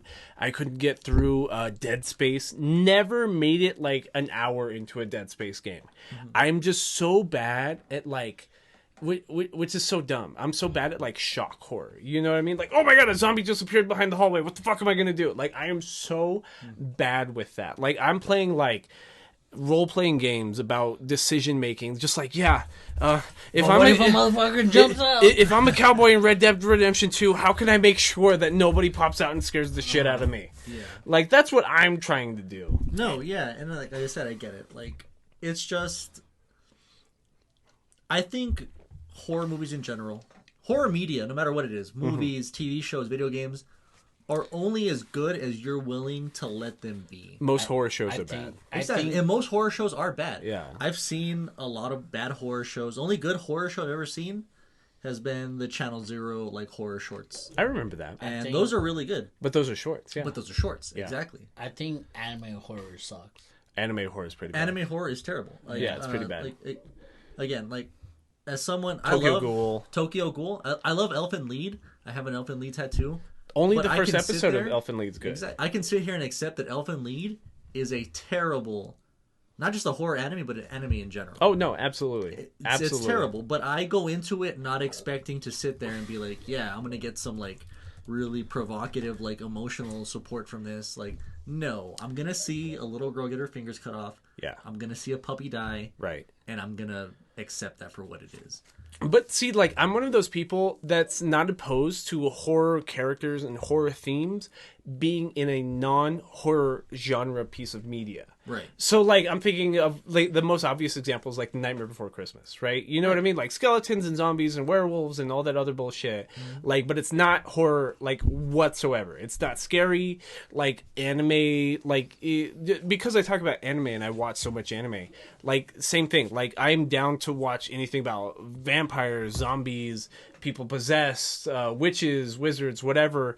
But, like, I'm not really drawn to like that classic horror writing with those, except maybe Netflix's readaptation of the Castlevania series, because I've seen like the first 3 series, like the first 3 seasons of Netflix's Castlevania religiously, and they're good, but they're not scary. They're not horror as a genre, but they do horror concepts so well. It's like, dude, his dad, you're gonna make best friends with the son of Dracula.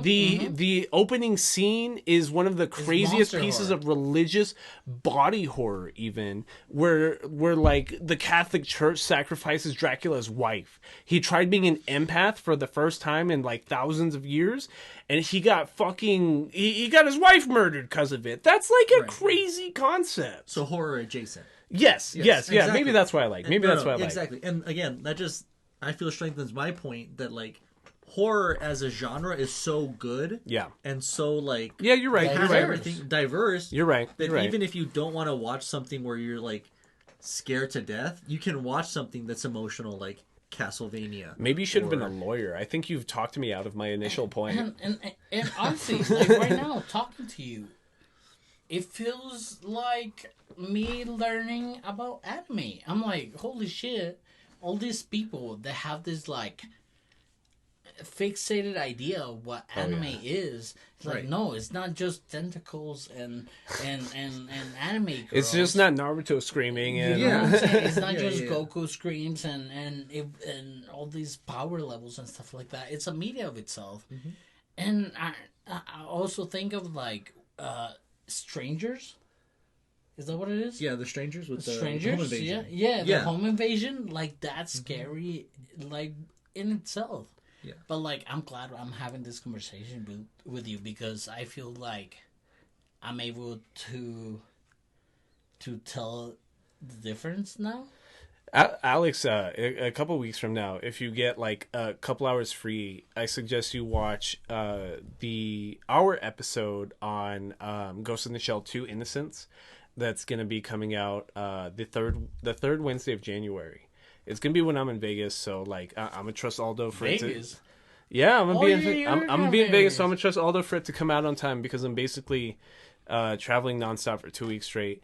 But like that conversation was really weird for us because we have a lot of really good conversations, really a lot of apt conversations, because we'll talk about something dumb and easy like bocchitherock, but then we'll have a great conversation out of it. Even anime that we don't like, at least we get a good conversation out of it and looks good on camera, it sounds good on the mic. But like honestly, I haven't felt like that much of a nerd in a while because I would almost not let Aldo speak because I was like, no, you don't understand how deep I went in this rabbit hole that Aldo was describing earlier on Ghost in the Shell 2 Innocence, because it's an entire film on breaking down, like, it's breaking down philosophy concepts. Like, I think, therefore I am. Okay, but what if that is actually wrong? What if that Magnum is actually wrong and, like, it's somebody is thinking somewhere, so therefore maybe you exist in some places at some times? Because it's about, like, AI and whether AI is, like... If you make a perfect AI that feels, it hurts, it has feelings, it wants to live, and you kill it, are you a murderer even though it's synthetic life? This entire movie breaking down this really obvious concept that almost every sci-fi movie at some point, somewhere along the way has gone, has like had that same argument, but like it brought out actual quotes. Like there's quotes in film about like it just actual dread. Yeah, it's from actual philosophers though. It's actual published philosophers. So I sat there for 2 hours, almost not even letting Aldo speak because I'm like, no, I need to have this conversation with myself, and you kind of got to listen real quick. Shit, it was just like the Ponyo conversation. Like, yeah. I feel that if I didn't feel weird on this watch on Ponyo and not go into those fucking rabbit holes about like the story, like I wouldn't be able to talk about it. Yeah. Yeah. No, I mean I get it. Like, Yeah. I'll definitely check it out. It sounds like it's right up my alley. Well, have you seen the first Ghost in the Shell? I don't want to mess up your little watch list. No, yeah, I have. Yeah, but like I completely agree with what you're saying. There's just like certain media, like you're saying, is done so well that it like makes you want to question. It blew my mind. And understand those things to where you're like, I need to not argue, but I need to talk about this right with somebody else in the room. Yeah, absolutely. I wasn't ready. like I'm just bouncing my ideas off. Just to bounce ideas. Yeah, off of. yeah, exactly. Like, yeah. Even if you don't understand what I'm talking about, like you're there to like either like or exactly. And that's how I feel about Hereditary. Yeah. You know what I'm saying? Like, a lot of people are like, oh, it's because you have to watch the background. You have to watch the thing. But I'm like, yeah, I saw it. Like, I got the point of the movie, but I wasn't digesting it the same way as you are. Like, Drew came in with fucking guns blasting. He's like... They quote the Book of David. They quote Hebrew mythology. They quote, name random philosophers. They quote Plato.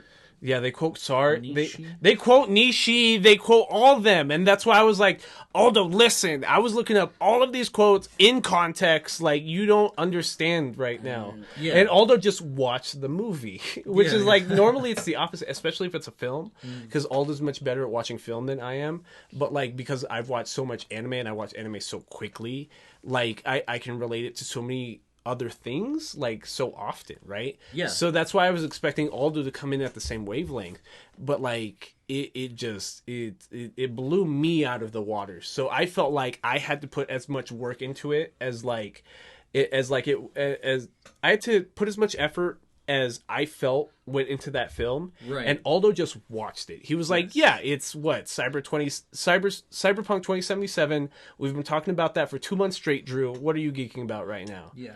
But you're reciprocating, like you said, the energy that they put into their work. I felt it. I felt back into it. I felt it, bro. And that's what I feel like, no matter what the media is, television shows, music, movies, it doesn't matter, art, books, like, if you can feel what they put into it, to the point where you just feel fevered and angry, and like possessed by it, that you want to talk about it, like Drew was, like, then they've done their job. Yeah, because you're going to talk about this for the next 6 months, and then next year, in the middle of a Tuesday at 4 a.m., you're going to be like, last year I saw this crazy movie, and I'm still obsessed with it. Yeah.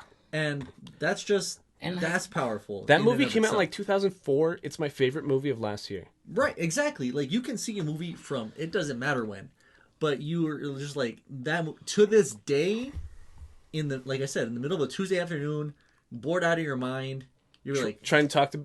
You're trying to talk about it with like coworkers, right? In the middle of like, I don't know, you're trying to talk about it with your middle-aged coworkers. Guys, you don't understand. I watched this anime movie. It's super crazy. It's based off of one of the most famous '90s anime movies of all time. Right. Shut up, Drew. I'm not trying to listen to that right now. And see, that's the same thing I haven't felt from horror movies lately. Right. You know, like I feel more horror from the first RoboCop than a lot of these like blockbuster horror movies, and they're not indie. They're straight Hollywood. No, right? Yeah, I agree. When the Stranger Calls, Shudder is a remake of a Japanese movie, which I really liked. I didn't know that. And you know what I'm saying? But I haven't felt the same about horror movies in a while. Like I feel like Uncut Gems, it's a more fucking is Uncut Gems horror? Anxiety-driven movie. I think Uncut Gems is a horror movie. It's not. But it's definitely super anxiety-inducing. Absolutely. I was comparing it the other day to, I saw Shiva Baby. I'm scared of anxiety. Which Shiva Baby is not horror at all. But it's like this young Jewish girl, and she's at a funeral, and like everyone Shiva around Baby? her, Shiva Baby, yeah, it's great. Okay. It's on HBO. Okay. But she's like at a funeral, and like everyone around her is like bombarding her with questions about her future and like her relationship and her career, exactly. And it just captures anxiety so much, and it has this really great like beating like horror theme that I was like, yeah, this is a horror movie. Okay. Like it might not present itself as that, and it's definitely not, but like I feel terrified to ever walk into a crowded room and people are like, what are you doing with your career? What are you doing with your job? Absolutely. Where are you having relationships? What are you doing with your friends? Like, it's just like, and it captures that so well. Absolutely. Well, you liked, what won, I want to say it was 2019's film of the year. The one about, she's a girl, it's just a regular high school film about a girl coming of age. It's called something Bird. Lady Bird. I remember me and you barely started hanging out like the end of 2018, and I remember watching either your 2018 year in review or your 2019 year in review, or you were just talking about movies in general, and you were like, Lady Bird's my film of the year, and I'd never heard about it until I saw you talking about it online, and then like immediately afterwards it started winning awards. Right. And then I watched Lady Bird, and I felt none of those things. Mm-hmm. Because Lady Bird's, it's just like a female coming of age story, but it's like she's awkward, she's not popular, so it's like every 80s film ever, except it's about a girl and not a boy, or am I being facetious again? Not necessarily facetious, but like, that's what I was saying, like, I love movies that can put me into the seat of the main character, no matter who they are. Right. And like, I feel that in Lady Bird. Like, Lady Bird starts off with, she's like, I want to be called Lady Bird. I don't want to go by my birth name. I'm Lady Bird from now on. And like she goes through like it's a self-identity thing. Exactly. She goes through these awkward like phases. She dates, a guy who's actually gay, and she kind of has to like accept that.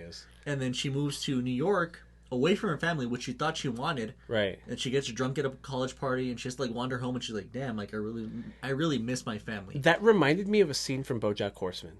Mm-hmm. Have you ever seen BoJack Horseman? I've seen the first season of BoJack. I cannot continue BoJack because it's too real. It's too real. That's what exactly. I'm saying. And I know eventually I will finish it. So like season 3, season 4, BoJack becomes he learns about a younger sister he didn't know he had, and she has a similar situation to that scene in Lady Bird, where she's sitting on a windowsill in New York at a college party. She gets too drunk and like almost gets taken advantage of / she does, but it's kind of ambiguous to the audience to the point that it scares her away from college and scares her away from the university.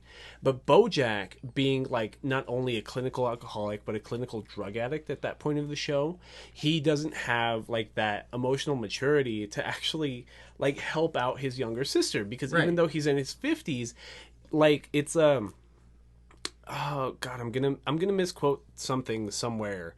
but they say that like celebrities become emotionally stunted to about the year they became famous, right? Right. So if BoJack became famous at about 18, 19 years old, he's always going to be 18, 19 years old in his head. So for his 18, 19-year-old sister, who's actually going through some shit and is Don't like... worry, you'll get over it. Yeah. He just says something super ignorant because he's high and he's drunk. And, like, she's just like, BoJack, you don't fucking understand. You were the only family I have in my life. Can you I'm just... talking to you Yeah, right can now. you talk to me right now? And he's just like, I don't know, dude. I'm high. I'm on fucking painkillers. What do you want from me? Yeah. And that's kind of...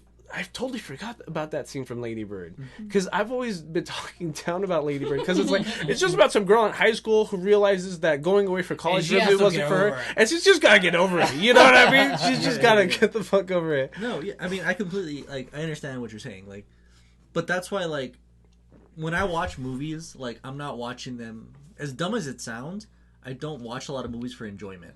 I got you. I watch a lot of movies for... I've seen Madeinabyss. to, like, understand what they're about. Dude. Like, to, like, Dude. so, like, with Lady Bird, for example, like, Right. it really got to me where I was like, yeah, like, I've wanted to go away and, like, forget my family. Right. But at the end of the day, I understand that my family is very important to me. Got it. And, like, I can't kind of just give that away. Understood. And, like you're saying, like, I do agree with that point that, like, a lot of Hollywood actors are emotionally stunted because they get famous at a certain age and they don't ever really have to grow up. Oh, yeah. They get stuck in that, like, 15, 16 age where they're popular and they can get whatever they want. And they kind of never grow out of that. Which is really sad. Like, Terrible. Because, like, I don't know, like, did you like yourself when you were 15, 16? Absolutely the fuck No, not. I would like- never want to be that person for the rest of my life. Like, because you're a terrible person, and that's fine. Like, you're I would 15, think like- you're weird if you didn't think you were a terrible person at 15. Exactly. Oh, Yeah. Like, if you don't look back at yourself, like, at 15 and 16, and you don't cringe, like... Did you watch Young Promising Women? I did. I didn't think it was that good. But... That's scary to me. Yeah, 100%. Like, scary it's... to me. Like, I could empathize with her character. Absolutely. I could see, like, why she was going through the things she was going through, and, like... I remember being really pissed off at the end that she died. Like, I was like, really? I Like, was too. Spoilers. I was too. Sorry. I'd never heard about this movie until 4 seconds ago. Yeah, but like at the same time, like the way she puts everybody like in jail, like it just Yeah. like her dying as a prostitute. I was like, what am I? What is this watching? movie? What am I? What am is I this movie? watching? Promising Young Woman is a revenge movie Film. about this girl. She's played by Carey Mulligan.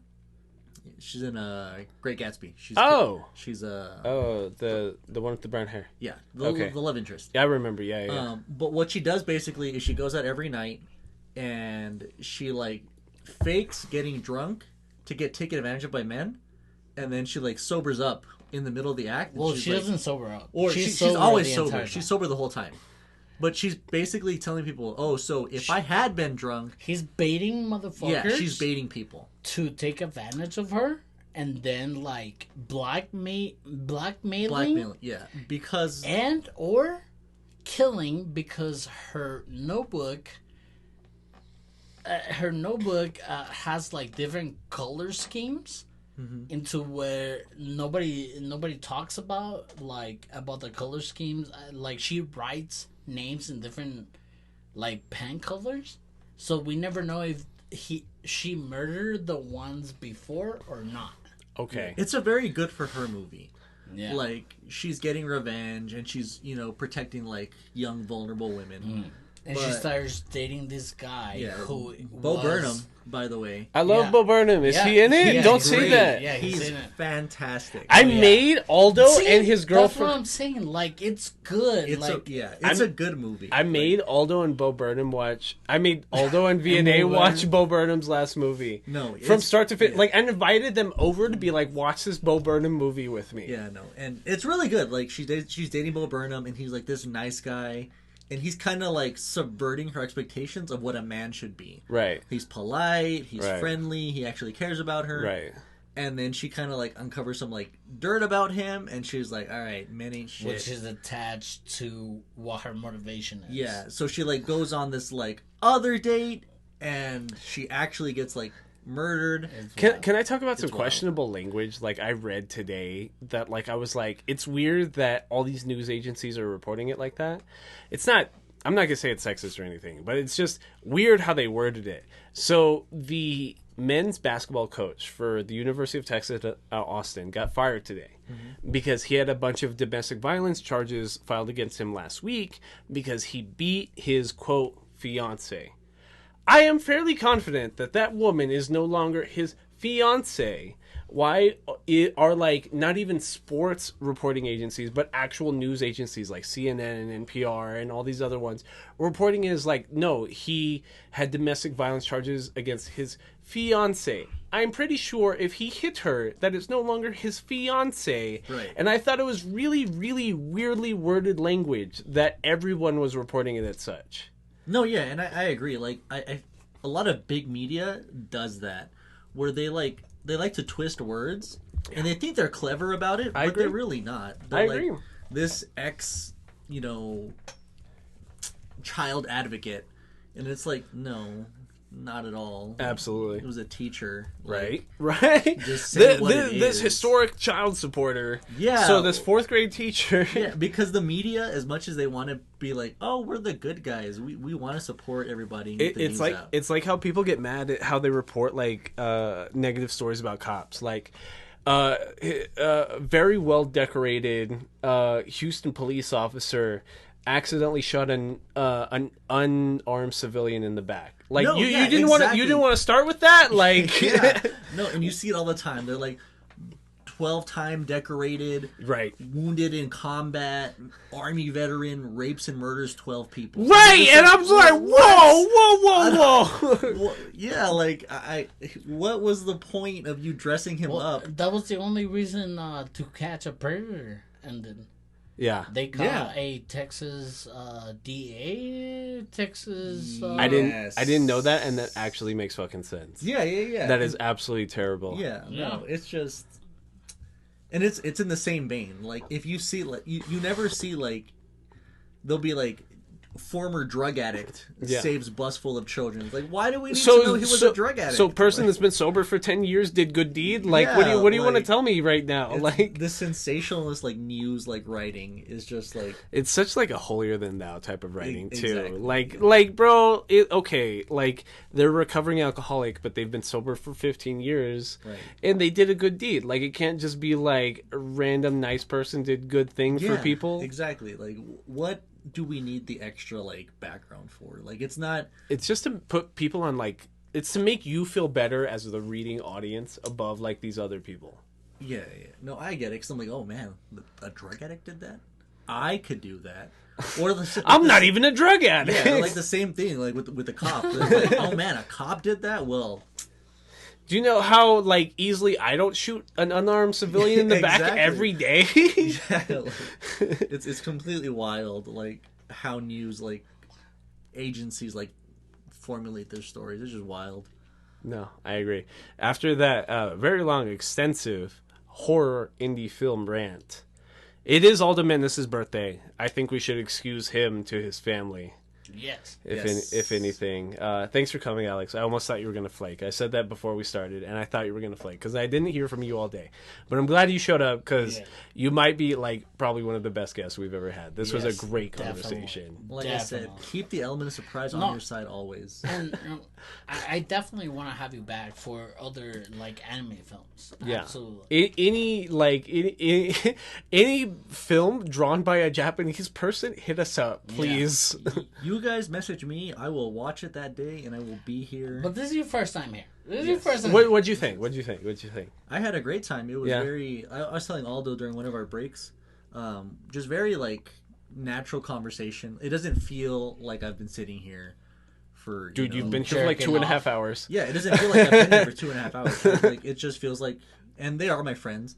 But it feels like I'm just conversing with friends. And we're just. He called you a friend. He met you 3 hours ago. Yeah, let's go. I've met him before. But we never talked like this. But thank you for being here. But the bond is strong already. No, thank you for being here. And like it matters to us. Just like in the comment section. Yeah. Like you tell us what you feel about these animes. Tell us what what you want us to watch on YouTube. All and feedback. stuff. We're taking all feedback. Exactly. All of our comment sections. Somebody told me to kill myself on YouTube today. Yeah. That was weird. That was weird. Has You know what I'm has saying? anybody told you to kill yourself on TikTok yet? On the internet? Yeah, all the time. People on TikTok love to like get all up in arms about their favorite movies, and it's like See, you Nerds can have a are favorite weird. movie, but See? like it is my job to tell you. Alex will be like, I like Alien more than Aliens, and they'll be like, you know what? Fuck just you. just fuck Fuck you. you. Off yourself. This Fuck is you. a ridiculous like opinion to have. You don't Who do you understand. think you Who do you are? think you are? Where did you go to film school? Absolutely. And I'm just Right. like, I went to film school in my apartment. Have a nice life. Yeah. My Have dog a sat at my surround feet and I sound. watched the whole fucking thing. Anyways, my name is Drew Philip Elias. This is Aldo Mendez' 30th birthday. Y'all are watching this a week later, but we are recording on January 5th. It is Aldo Mendez' 30th birthday. So even if it's a week late, please tweet at All These Vibes. Mention him on Instagram at Waldo Baggings. Or even just give us some love to any of the Between Nerds accounts. Thank you, Alex Martinez. And we hope to have you back soon. I will see you all, viewing audience and listening audience, in 3 weeks. We are going to be talking about a user recommendation, which I don't remember off the top of my head right now, but it is a slice of life, and I have 3 weeks to watch 12 episodes. Okay. So, yeah. This has been Between Nerds. Say Between Nerds. Between nerds. Yes.